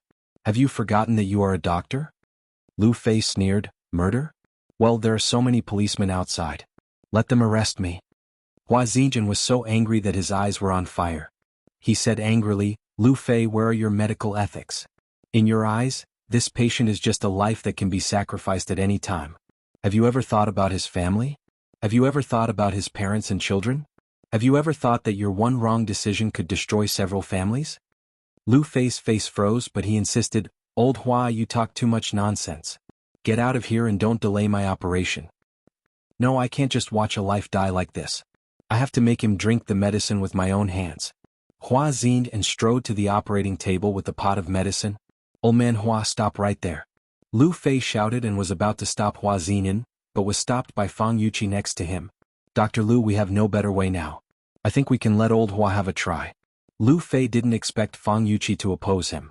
He said angrily, "Have you forgotten who you are? You are just an assistant. What right do you have to make a decision? If something happens, will you take responsibility?" Fang Yuqi's face also became cold. "Although I am an assistant, I am also a doctor. I can't watch a patient die. No matter what happens today, I will take full responsibility." "Well, old Hua," Fang Yuqi, "since you are so capable, you can do the operation today." "I won't do it." Lu Fei took off his mask and gloves angrily and threw them beside the operating table. Fang Yuqi looked at him and said coldly, "Lu Fei, you really don't deserve to be a doctor." Hua Xinjian had no time to pay attention to Lu Fei. He opened the pot and fed Feng Zixiong spoonfuls of the medicine juice with a spoon. Lu Fei looked at Fang Yuqi and said angrily, "It seems that you are not willing to be an assistant. Don't think you can replace me like this. I tell you, when today's operation is over, you can't even be a doctor." Fang Yuqi said lightly, "I don't care. I only know that I am still a doctor and I have to be responsible for my patients." She turned to the others in the operating room and said, "I hope you can cooperate with me to complete the next operation. No matter what happens, I promise to take responsibility alone. You don't need to take any responsibility. What we have to do now is to try our best to save people." "Dr. Fang, we all listen to you," the others said in unison. "Good, very good. You are going to rebel, aren't you?" Seeing that he had lost control of the operating room, Lu Fei couldn't stand it anymore. He pointed to Fang Yuqi and Hua Xinjian and cried, "Wait and see. I'll go to the director and sue you now." With that, he stormed out of the operating room. Outside the operating room, a group of policemen were waiting anxiously. Feng Xing was worried about his brother, and Nalan Wuxia and the others were worried about their comrades. When they saw Lu Fei coming out of the operating room, they immediately surrounded him. Feng Xing said, "Dr. Lu, how is my brother? Does that pot of traditional Chinese medicine work?" Lu Fei said with a dark face, "Did you find old Hua?" Feng Xing was stunned and said, "What's wrong, Dr. Lu?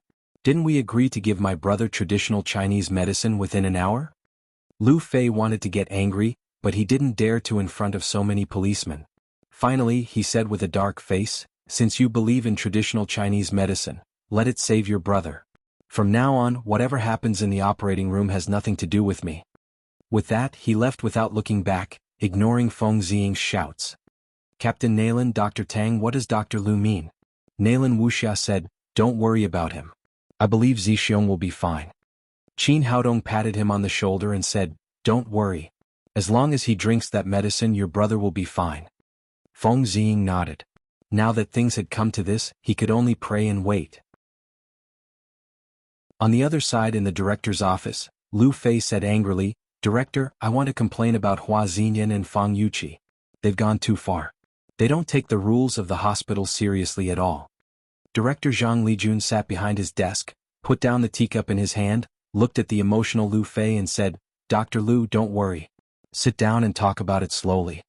Lu Fei was the attending physician of the surgery department of their hospital. His surgical skills were very high and he attached great importance to him.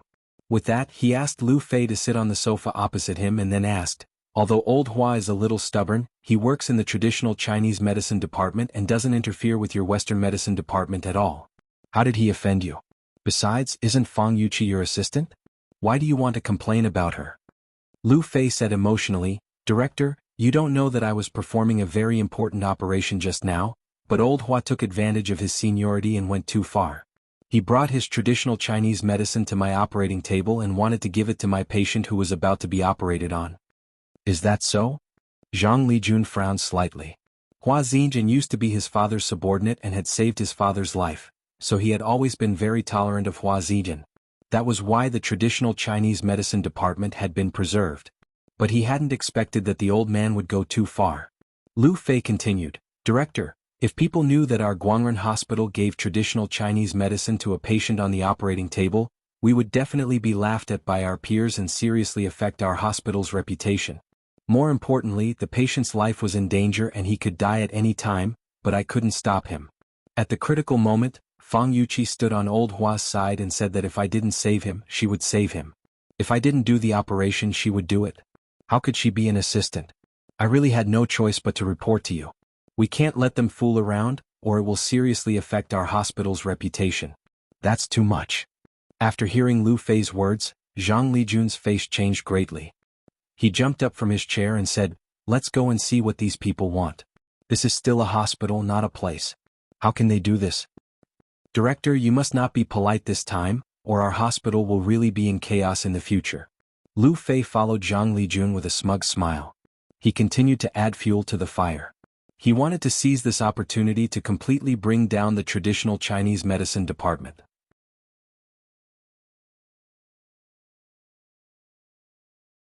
Chapter 372. Thinking of this, he was not so angry. On the contrary, he was secretly happy. By making such a scene, he not only pushed away the responsibility for the risky operation, but also gave him a chance to clean up his old enemy. After such a big thing, it was estimated that Zhang Lijun would no longer care about face this time. He would definitely give Hua Xinjian a hard time and completely uproot the department of traditional Chinese medicine. Such a modern hospital should not have such a department without any scientific basis. After Lu Fei left, everyone in the operating room turned their attention to the pot of traditional Chinese medicine in Hua Xinyan's hand. They wondered if it could bring miracles to the patient. 1 minute, 2 minutes, 3 minutes. When Hua Xinjian finished the medicine in his hand, the heart monitor next to him began to change. The heartbeat curve, which had been almost in a straight line, suddenly began to change and it beat more and more vigorously.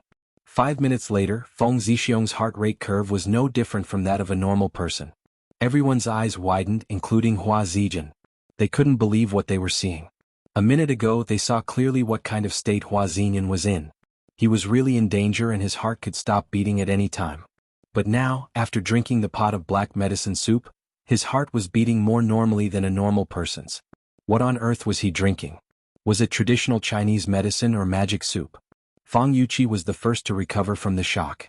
She said to Hua Xinyan, "Mr. Hua, what kind of medicine is this? How can it have such a great effect on the heart? It's a miracle." Hua Xinyan said, "I don't have this ability. This is traditional Chinese medicine made by Tang Feng. It's called pulse-warming and heart-nourishing soup. Its effect is really amazing. It deserves the word magic. Amazing, it's amazing. I never thought that traditional Chinese medicine could have such a great effect. As a surgeon, Feng Yuqi didn't really reject traditional Chinese medicine, but she didn't believe in it either. This pot of medicine soup had completely changed her mind. Dr. Zhang, hurry up with the operation. I don't know how long this pot of medicine soup will last. We have to save the patient as soon as possible.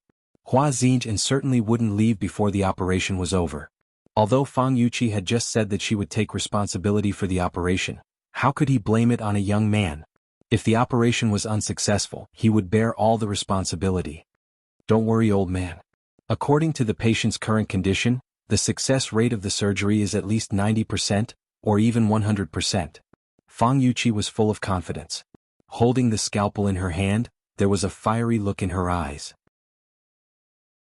In fact, her surgical skills were not low, but she was too inexperienced and was suppressed by Lu Fei, so she could only play the role of an assistant. Today she finally had the opportunity to show her skills.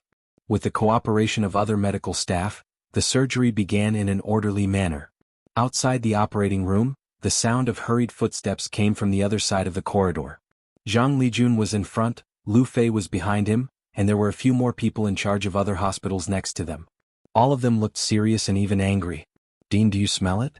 This is a modern hospital, yet the entire corridor is filled with the smell of Chinese medicine. How are other patients going to see this? Lu Fei seized every opportunity to discredit traditional Chinese medicine and add fuel to the fire for Hua Zidin. Hearing the voice, Nalan Wuxia and the others immediately looked back. Seeing Lu Fei and the others, Qin Haodong immediately understood what was going on. Now it was not convenient for him to attract too much attention, so he whispered in Nalan Wuxia's ear, "Now is the critical moment of the operation. These people are here to make trouble. We must stop them." Nalan Wuxia understood and waved her hand. She said to her policeman, "Guard the operating room. No one is allowed to enter without my order." Lu Fei trotted ahead of Zhang Lijun and said to Nalan Wuxia and the others, "Make way, everyone. We're going in." Feng Xing didn't like the doctor who ran away. If it weren't for the influence, he would have pressed Lu Fei to the ground and kicked him hard.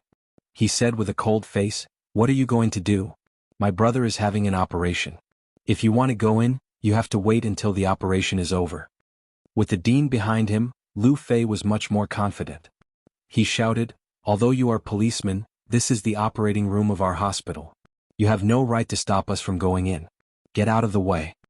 Nalan Wuxia said, "Dr. Lu, although this is your hospital, our policemen are lying inside.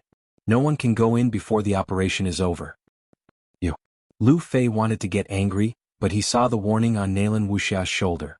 He calmed down and said, "Officer, you still don't know that those people are playing with the lives of your policemen inside. I'm going in to stop them." "You don't have to worry about that," Nalan Wuxia said sarcastically. "I remember Dr. Lu just said that no matter what happens inside, it has nothing to do with you, so you don't have to worry about it."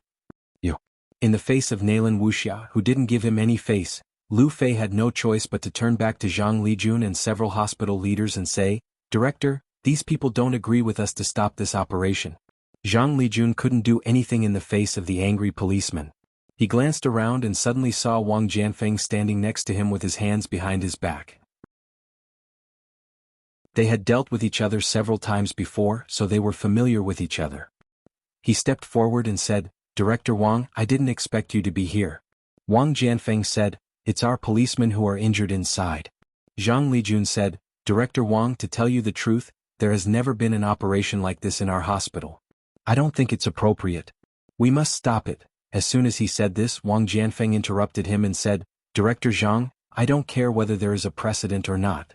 I just want to ask, if the operation is stopped, what are the chances of my people surviving?" Zhang Lijun turned to look at Lu Fei. After all, Lu Fei was the attending doctor, and he knew the condition of the injured best. "Well, there is basically no chance of survival," Lu Fei quickly explained, "but this has nothing to do with stopping the operation. Before I came out, the patient's heart was about to stop beating. I'm afraid he won't be able to hold on for long." As soon as he finished speaking, he saw a figure rushing over and punching him hard in the face. It was Feng Xing who did it. He grabbed Lu Fei's collar and scolded, "Bastard, my brother's life is in danger inside. As the attending doctor, you actually ran out. If anything happens to my brother, I will never forgive you." After that, he punched Lu Fei in the face several times in a row, making his nose and face swollen. Help. Director, help. Lu Fei covered his face and asked Zhang Lijun for help. Nalan Wuxia waved her hand, and several people immediately went up and pulled Feng Ziying back. Although she also hated this irresponsible Lu Fei, after all, Feng Ziying was a policeman. It was not good to be too impulsive. Although Feng Ziying was pulled back, he still looked at Lu Fei with fire in his eyes. Lu Fei dared not look at him at all. He turned to Zhang Lijun and said, "Director, it's not that I don't want to save people, but they don't do what I ask at all." Zhang Lijun frowned and said, "Lu Fei, no matter what the reason is, as an attending doctor, you can't just let go of the treatment process, can you?" He reprimanded Lu Fei, but it was just a formality. Today it was Hua Xinyan and Fang Yuqi who were responsible. Turning back, Zhang Lijun said to Wang Jianfeng, "Director Wang, although the injured are now your policemen, you should not interfere with the treatment of our hospital. If so, you will have to bear the consequences independently." Nalan Wuxia had told Wang Jianfeng that Tang Feng was Qin Haodong. She had 100% trust in Qin Haodong's medical skills, so she said without hesitation, "Director Zhang, don't worry. I will bear all the consequences. There is only one condition. You can't disturb the treatment inside now." Seeing that Wang Jianfeng had said this, Zhang Lijun naturally could not say anything more. He could only wait outside the operating room. Lu Fei wiped his swollen face, leaned over to Zhang Lijun and whispered, "Director, it's not my fault. They forced me out of the operating room." Zhang Lijun did not speak, but nodded slightly, which made Lu Fei feel a lot more at ease.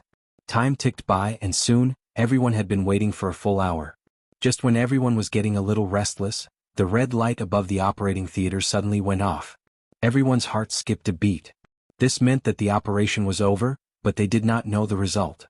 The operation ended so quickly. The injured must have died on the operating table. "You didn't listen to me. Now you're dumbfounded."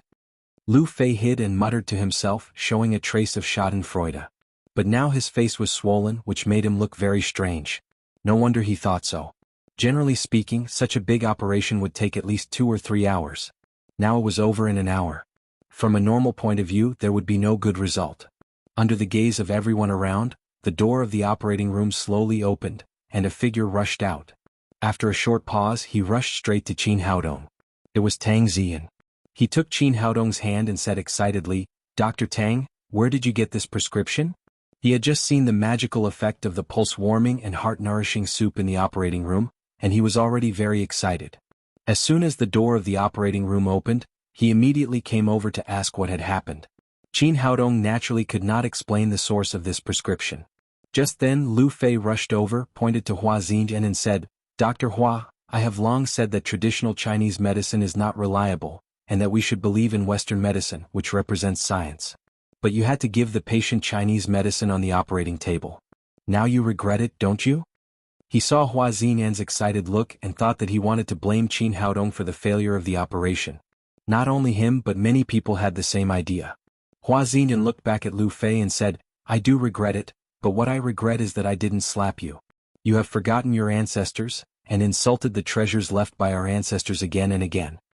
Lu Fei did not show weakness and cried, "Hua Xinyan, you still don't realize your mistake after making such a big mistake. How dare you be so stubborn?"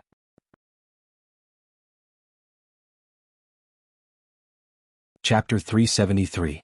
Hua Xinyan's expression changed and he said, "Now I remember. Lu Fei, you are the doctor in charge of this operation. Can't you take some responsibility?" "Old Hua, now you remember that I am the doctor in charge. Do you want to beg me?" Lu Fei said proudly, "Everyone has just heard me. I made it very clear that no matter what happened, this operation has nothing to do with me." His voice was loud and his tone was firm so that everyone present could hear him clearly. Qin Haodong was amused. The old man looked honest, but he was actually an old fox. With just a few words, he had made Lu Fei run around and completely blocked his way out. A playful smile appeared on Hua Xinyan's old face and he said jokingly, "I'm relieved. Otherwise I would be afraid that you would take the credit." As soon as he finished speaking, Feng Ziying, who was next to him, couldn't help but get nervous. He stepped forward and said nervously, "Old master, do you mean my brother?" Hua Ziying glanced at him and then at Nalan Wuxia and the others who looked nervous. He said, "I have good news. Just now, Dr. Tang Feng of our consulting room contributed a dose of magic Chinese medicine, which made the operation very smooth and successful. The patient is now out of danger and is expected to wake up soon. This operation was very difficult. The success was due to Dr. Tang's Chinese medicine, which protected the patient's heart. Although Dr. Tang was not in the operating room, he was the biggest contributor. Speaking of this, he turned to Lu Fei and said, "The success of this operation is not only a miracle for our Guangren hospital, but also a miracle in the history of human medicine. I believe that our hospital will reward you according to your contribution later. Dr. Lu is really noble and selfless. He will never take credit for anything that is not his own." Lu Fei's face changed again and again, and his brain was spinning rapidly. Could it be that the man had really been saved? Impossible, that was impossible. Thinking of Feng Zixiong's heart, which had almost stopped beating, he immediately realized that Hua Xinyan was setting him up. There was absolutely no credit for him to take, but a big black pot waiting for him. Thinking of this, he said with a smile, "Old Hua, do you think I'm a fool? Do you want me to take responsibility with you? Don't even think about it." When I left the operating room, the patient was already on the verge of death. His heart could stop beating at any time. In such a situation, there was almost no possibility of him surviving. In just 1 hour you said that the operation was successful and he was out of danger? Aren't you trying to fool a fool? I think he's dead. As soon as he finished speaking, he saw a huge fist appear in front of him, and then it smashed into his face with a bang. This punch was so powerful that it directly knocked him to the ground. 2 streams of blood spurted out of his nostrils. It was Feng Ziying. He glared at Lu Fei and shouted, "As a doctor, you're not happy to hear that my brother is fine. Instead you curse him to die. Are you still human? Do you still have any medical ethics?" Meh. Lu Fei's nose and mouth were bleeding, but he couldn't say anything. What he said just now was a bit too much. Even Zhang Lijun looked at him with dissatisfaction. At this time, Fang Yuqi also came out of the operating room, followed by 2 nurses pushing Feng Zixiong on the bed. Seeing Zhang Lijun also appear at the door of the operating room, Fang Yuqi was slightly stunned. "Director?" Then she immediately understood. Lu Fei said that he was going to complain to the director.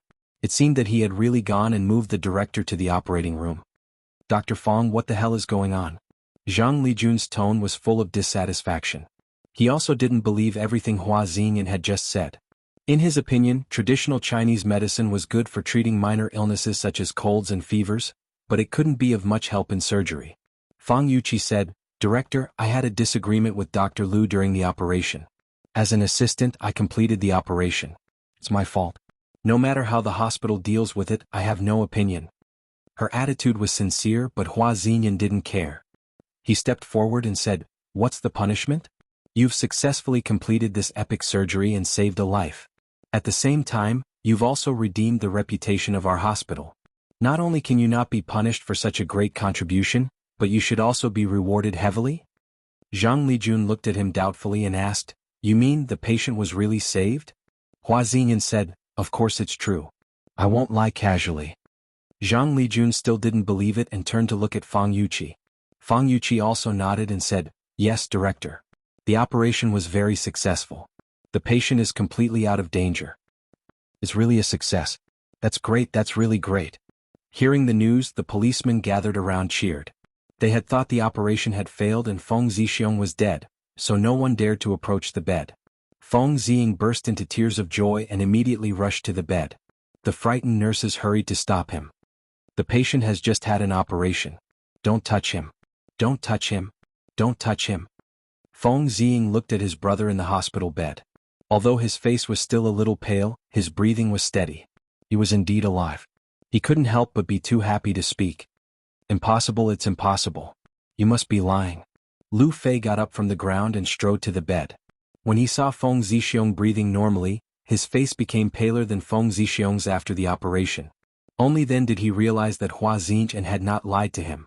He had really given up a great credit. But he couldn't understand how Feng Zixiong could be saved in that situation. But the impossible was right in front of him. After the shock, great remorse rose from the bottom of his heart. He regretted it so much that his intestines turned green. He wanted to slap himself in the face immediately.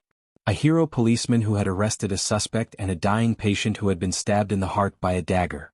Rescuing a patient in this situation would undoubtedly become a great medical miracle and the focus of public opinion. No matter who completed such an operation, they would receive limitless glory and great praise. Money, fame, and everything else would be at their fingertips. All of this should have belonged to him. He was the attending doctor, but he was like a moron. He had repeatedly distanced himself from the operation and repeatedly stated that he would not take any responsibility. Now, the medical miracle and the doctor's honor had nothing to do with him. At this moment he really felt heartache. After being stunned for a long time, Lu Fei finally raised his hand and slapped himself in the face. Then he squatted in the corner and cried. What the hell was going on? Such a great merit was actually kicked away by him. Some people were happy while others were sad. Nalan Wuxia, Wang Jianfeng, and others were happy that Feng Zixiong had been successfully rescued. Zhang Lijun was so happy that he couldn't close his mouth. As a private hospital, Guangren Hospital had never been able to compete with large public hospitals such as Jiangnan Hospital. However, with the success of this operation, the reputation of their hospital would be greatly enhanced in the future. It would also let people see the strength of their hospital. Dr. Feng, you did a good job. You are the pride of our hospital. Zhang Lijun said with a smile. From today on, you are officially the chief physician of the surgery department, and Lu Fei will be your assistant. After crying for a long time, Lu Fei's mood had just improved a little. When he heard this, he cried even more sadly. Damn it, is there anything more painful than this? He went to complain about them and finally got the dean to come. Instead of bringing down Feng Yuqi and Hua Xinyan, he lost his position as a chief physician. But before he finished crying, he heard Feng Yuqi say, "Thank you, director, but I don't want to use him as my assistant. I don't feel comfortable with a doctor like him who has no patience in his eyes and can run away at any time on the operating table." Damn it. Lu Fei suddenly felt like he had been F***ed. He was also a dignified surgeon. An hour ago he was still the director of surgery, but in the blink of an eye, he had fallen to the point where he could not even be used as an assistant. Was there anything more tragic than this? Zhang Lijun turned to look at Hua Xinyan and said, "Mr. Hua, you have done a lot of work this time. I misunderstood traditional Chinese medicine and treated the Department of Traditional Chinese Medicine poorly. From today on, the hospital will increase investment in the Department of Traditional Chinese Medicine, develop traditional Chinese medicine in our hospital, and strive to find an innovative way of combining traditional Chinese and Western medicine." Hua Xinyan's face was full of joy. His dream was to develop and strengthen the Department of Traditional Chinese Medicine. Now the day had finally come. He said, "Director, all the credit belongs to Dr. Tang. I dare not compete for it. Without his prescription, the operation would not have been successful." He looked back for Qin Haodong, but he didn't see him. Qin Haodong came to the hospital undercover. He didn't want to be in the limelight or take credit, so he naturally left. "Director, Dr. Tang seems to have left." Hua Xinyan couldn't help sighing. He has such good medical skills at such a young age, and the rarest thing is that he is not arrogant. "Director, Dr. Tang is definitely a talent of our hospital. You must keep him. I don't have many years to live. In the future, we will have to rely on young people like him to develop traditional Chinese medicine in our hospital." At this time he already had the idea of training Qin Haodong as an heir. Zhang Lijun said in surprise, "Who is Dr. Tang? Why didn't I notice such an excellent talent before?" Hua Xinyan said, "Dr. Tang's name is Tang Feng. Today is his first day at work. He was introduced by Hao yesterday. He said he was his friend. Hao did a good job this time. He found a rare talent for our hospital." Hearing that this excellent Dr. Tang was found by his son, Zhang Lijun also showed a smile of relief and said, "I'll find time to talk to Dr. Tang in a few days." When things were done here, he took his people back to his office. Feng Zixiong was out of danger. Wang Jianfeng and Nalan Wuxia also left the hospital with their people, leaving only Feng Ziying. There was no clue about the serial murder case and they still had a lot to do. Hua Ziying hurried back to the traditional Chinese medicine clinic and saw Qin Haodong sitting in a chair, leisurely drinking tea. "Boy, why did you come back? Do you know how rare today's opportunity is? If you can get the appreciation of the director, then you will have a meteoric rise in our hospital in the future. Our traditional Chinese medicine clinic." Hua Xinyan was talking non-stop. Qin Haodong seemed to be prepared. He picked up a piece of A4 paper from the table and handed it to him, saying, "Old Hua, are you interested in the formula of the pulse-warming and heart-nourishing soup?" Yes, I have it." At this time Hua Xinyan's expression was like that of a prisoner who had been in prison for 10 years and suddenly saw a naked beauty. He stared at the formula in Qin Haodong's hand without blinking.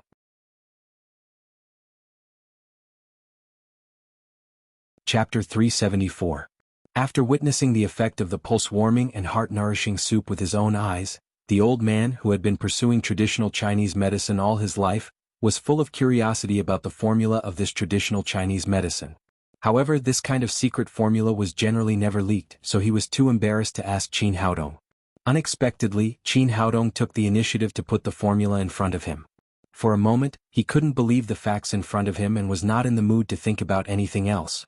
"It's a gift for you?" Qin Haodong waved his hand and gave the formula to Hua Zijian. "Are you serious? You're not kidding?" Hua Zijian's hands began to tremble as he held the formula. He knew very well the value of this formula, which could be said to be priceless in the eyes of some people. Of course it's true. Formulas are used to treat patients. Giving them to you will make full use of their value. That's great, that's great. Hua Zijian held the formula and was extremely excited. "Mr. Hua, I'm giving you the formula, but don't spread it easily." Qin Haodong said, "I'm not asking you to keep it a secret, but this formula is very special. Only people who know the mysteries of traditional Chinese medicine can decoct it. Like the little nurse today, the medicine she decocted not only cannot cure diseases, but will also harm people. Another thing to note is that the pulse-warming and heart-nourishing soup must be boiled and used immediately. If it gets cold, it can't be used again, which means that its validity period is less than an hour." "Oh, I'll write it down."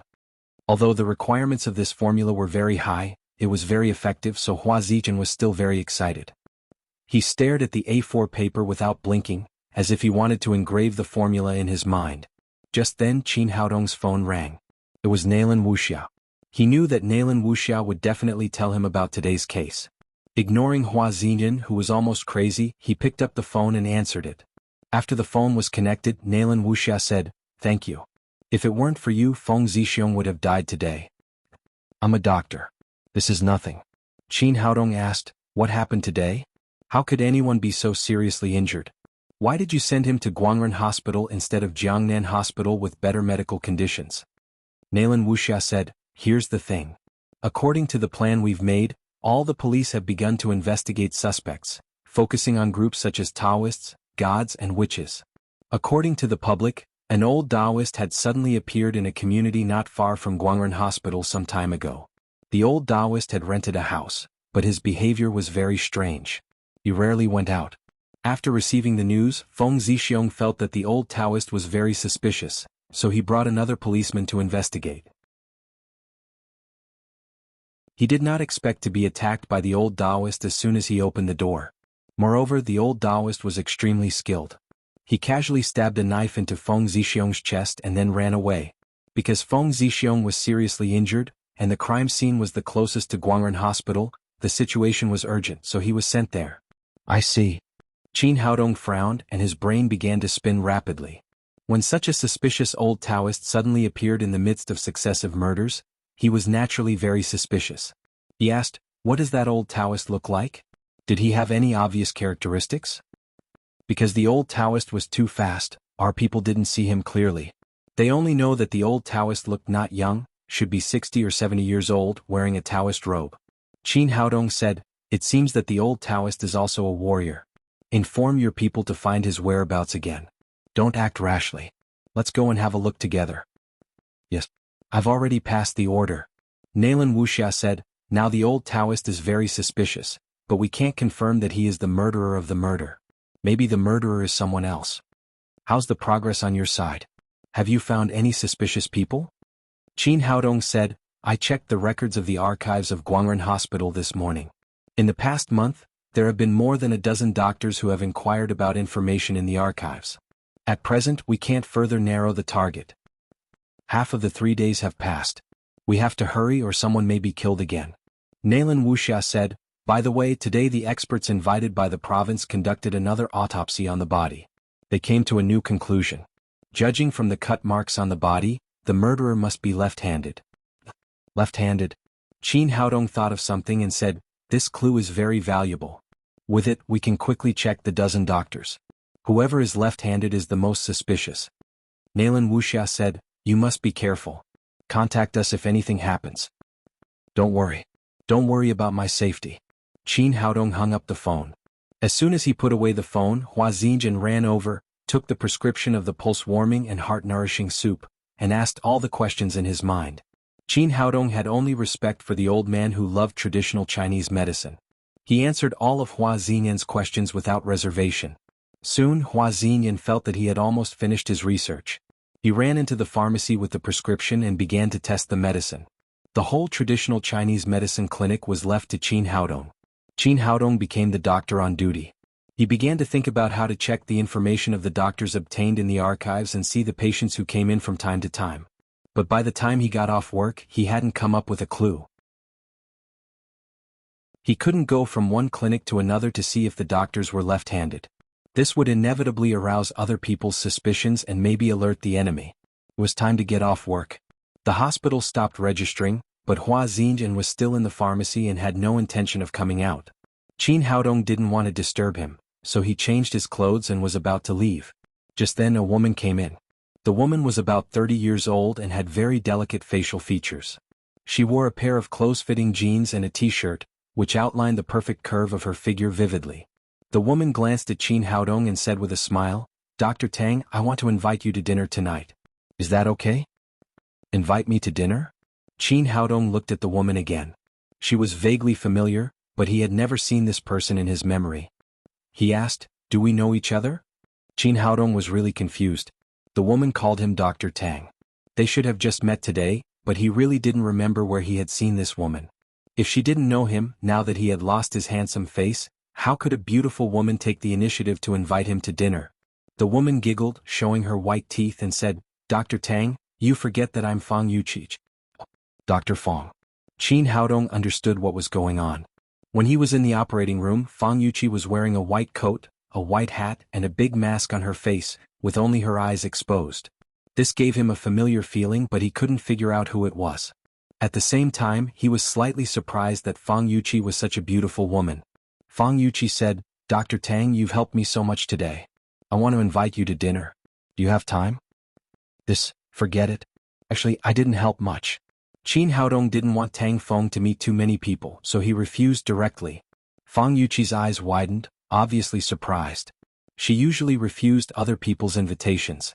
She didn't expect to be refused the first time she took the initiative to invite someone to dinner. All right then. She was used to being proud and arrogant. After being refused, she didn't know what to say, so she turned to leave. Qin Haodong suddenly he thought of something. Fang Yuqi was a surgeon. She naturally knew which doctors in the hospital were left-handed. It was best to investigate from her without arousing others' suspicions. Thinking of this, he hurriedly cried, "Dr. Fang, wait a minute." Fang Yuqi turned around and looked at him in surprise. She didn't understand why he called her now that he had just refused her. Qin Haodong said, "Dr. Fang, you misunderstood me. In fact, I want to say that it's the first time we meet. How can a man like you treat me to dinner? It's my treat. Beautiful lady, what would you like to eat?" Fang Yuqi's face immediately eased a lot. Although Dr. Tang looked a little ordinary, he had good medical skills and knew how to behave. "You helped me. Of course it's my treat." She was in a good mood today as an attending doctor. The most important thing was that she would no longer have to be bullied by Lu Fei. In the past, Lu Fei was afraid that she would show her talent, so he suppressed her and never gave her a chance to show herself. Never in her wildest dreams had she imagined that her dream would come true today, and the greatest contributor to all of this was Tang Feng before her. "Well, since Dr. Fang insists, I won't stand on ceremony." Qin Haodong made two 180-degree turns in a row, which made Fang Yuqi a little uncomfortable. Then she laughed again. It seemed that Dr. Tang was an interesting person. When they went out of the hospital gate, Fang Yuqi asked, "Dr. Tang, did you drive?" Qin Haodong laughed and said, "No, I can't afford a car as a traditional Chinese medicine practitioner." Dr. Tang is really good at joking. Who says traditional Chinese medicine practitioners have no money? I'm afraid the prescription you took out can buy countless cars. Fang Yuqi smiled, pointed to a champagne-colored Volvo next to her and said, "Then take my car." Qin Haodong got in the car and sat in the passenger seat. Fang Yuqi said, "Where are we going to eat?" "I don't know. I just came to Jiangnan, so I'm not familiar with the food there." He still played the role of Tang Feng dutifully. "In that case, let's go to eat seafood together. The seafood in Jiangnan is good." Qin Haodong said, "A guest should do as the host pleases." Fang Yuqi smiled and nodded, then started the car. Half an hour later they came to a huge seafood building together. The name of this seafood building was also very special. It was called Shrimp Soldiers and Crab Generals. There were also 2 sculptures of shrimp soldiers and crab generals at the door, welcoming guests with charmingly naive expressions. It was midsummer and seafood and beer were people's favorite delicacies, so the place was full of guests. When they entered the door, there were no private rooms, so they found a table in the hall and sat down. "What would you like to eat, sir and madam?" a waiter asked politely. Fang Yuqi said, "Dr. Tang, what would you like to eat?" Qin Haodong said, "I've never been to such a big seafood building. Miss Fang, just order whatever you want." Fang Yuqi didn't stand on ceremony anymore. She said to the waiter, "Bring us 4 of your signature dishes and a bottle of red wine." "Yes, madam. I'll arrange it for you right away." The waiter immediately wrote down the menu excitedly. Customers like this who didn't ask the price were definitely rich. The commission alone could make him a small profit.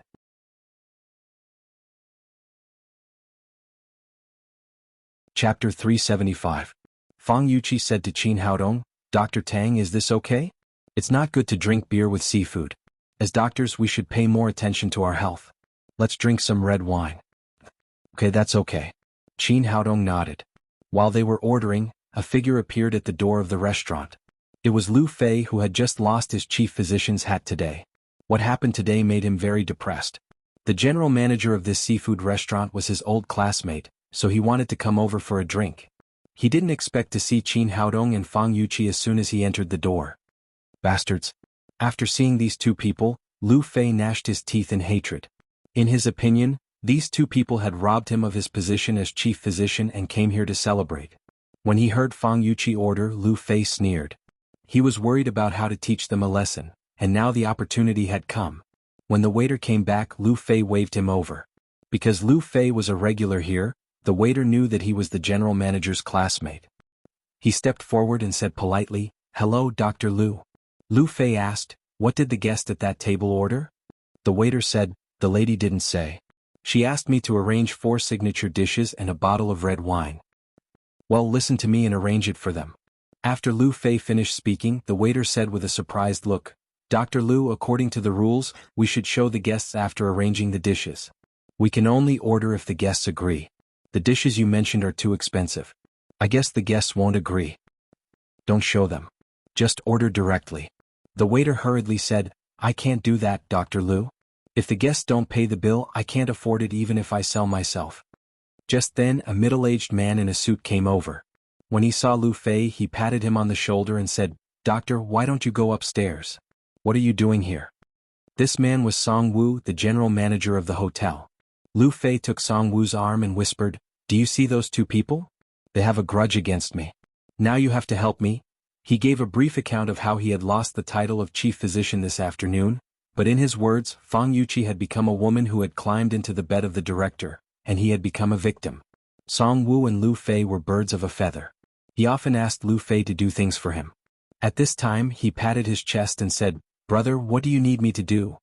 "That's all you have to do." Lu Fei told him what he had told the waiter. After hearing this, Song Wu said with embarrassment, "Brother, is this okay? The things you mentioned add up to 300 to 400,000.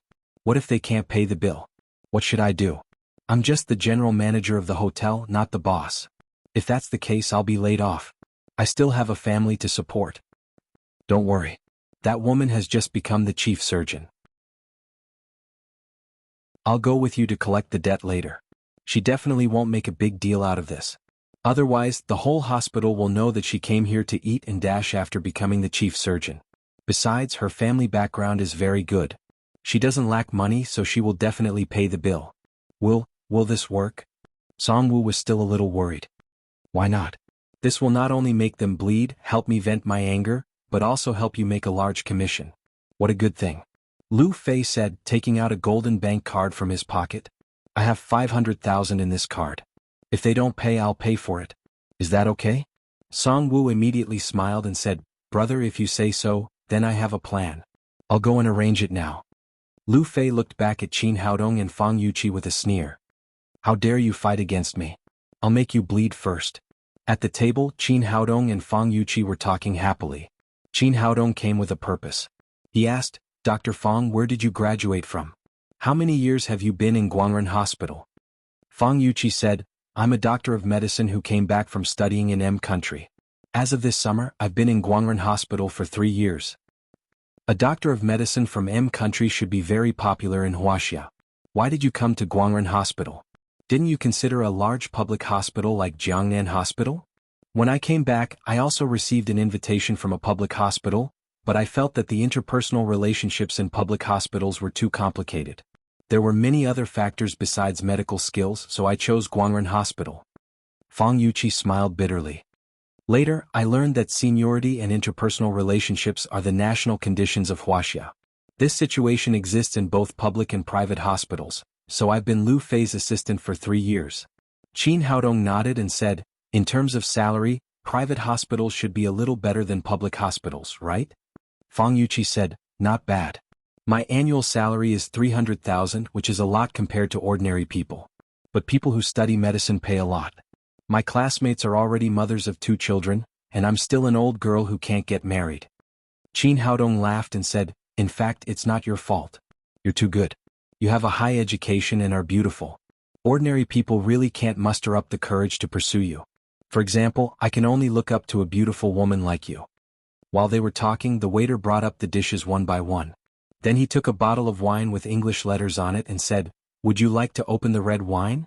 Fang Yuqi was sighing with emotion at what Qin Haodong had just said. She said carelessly, open it?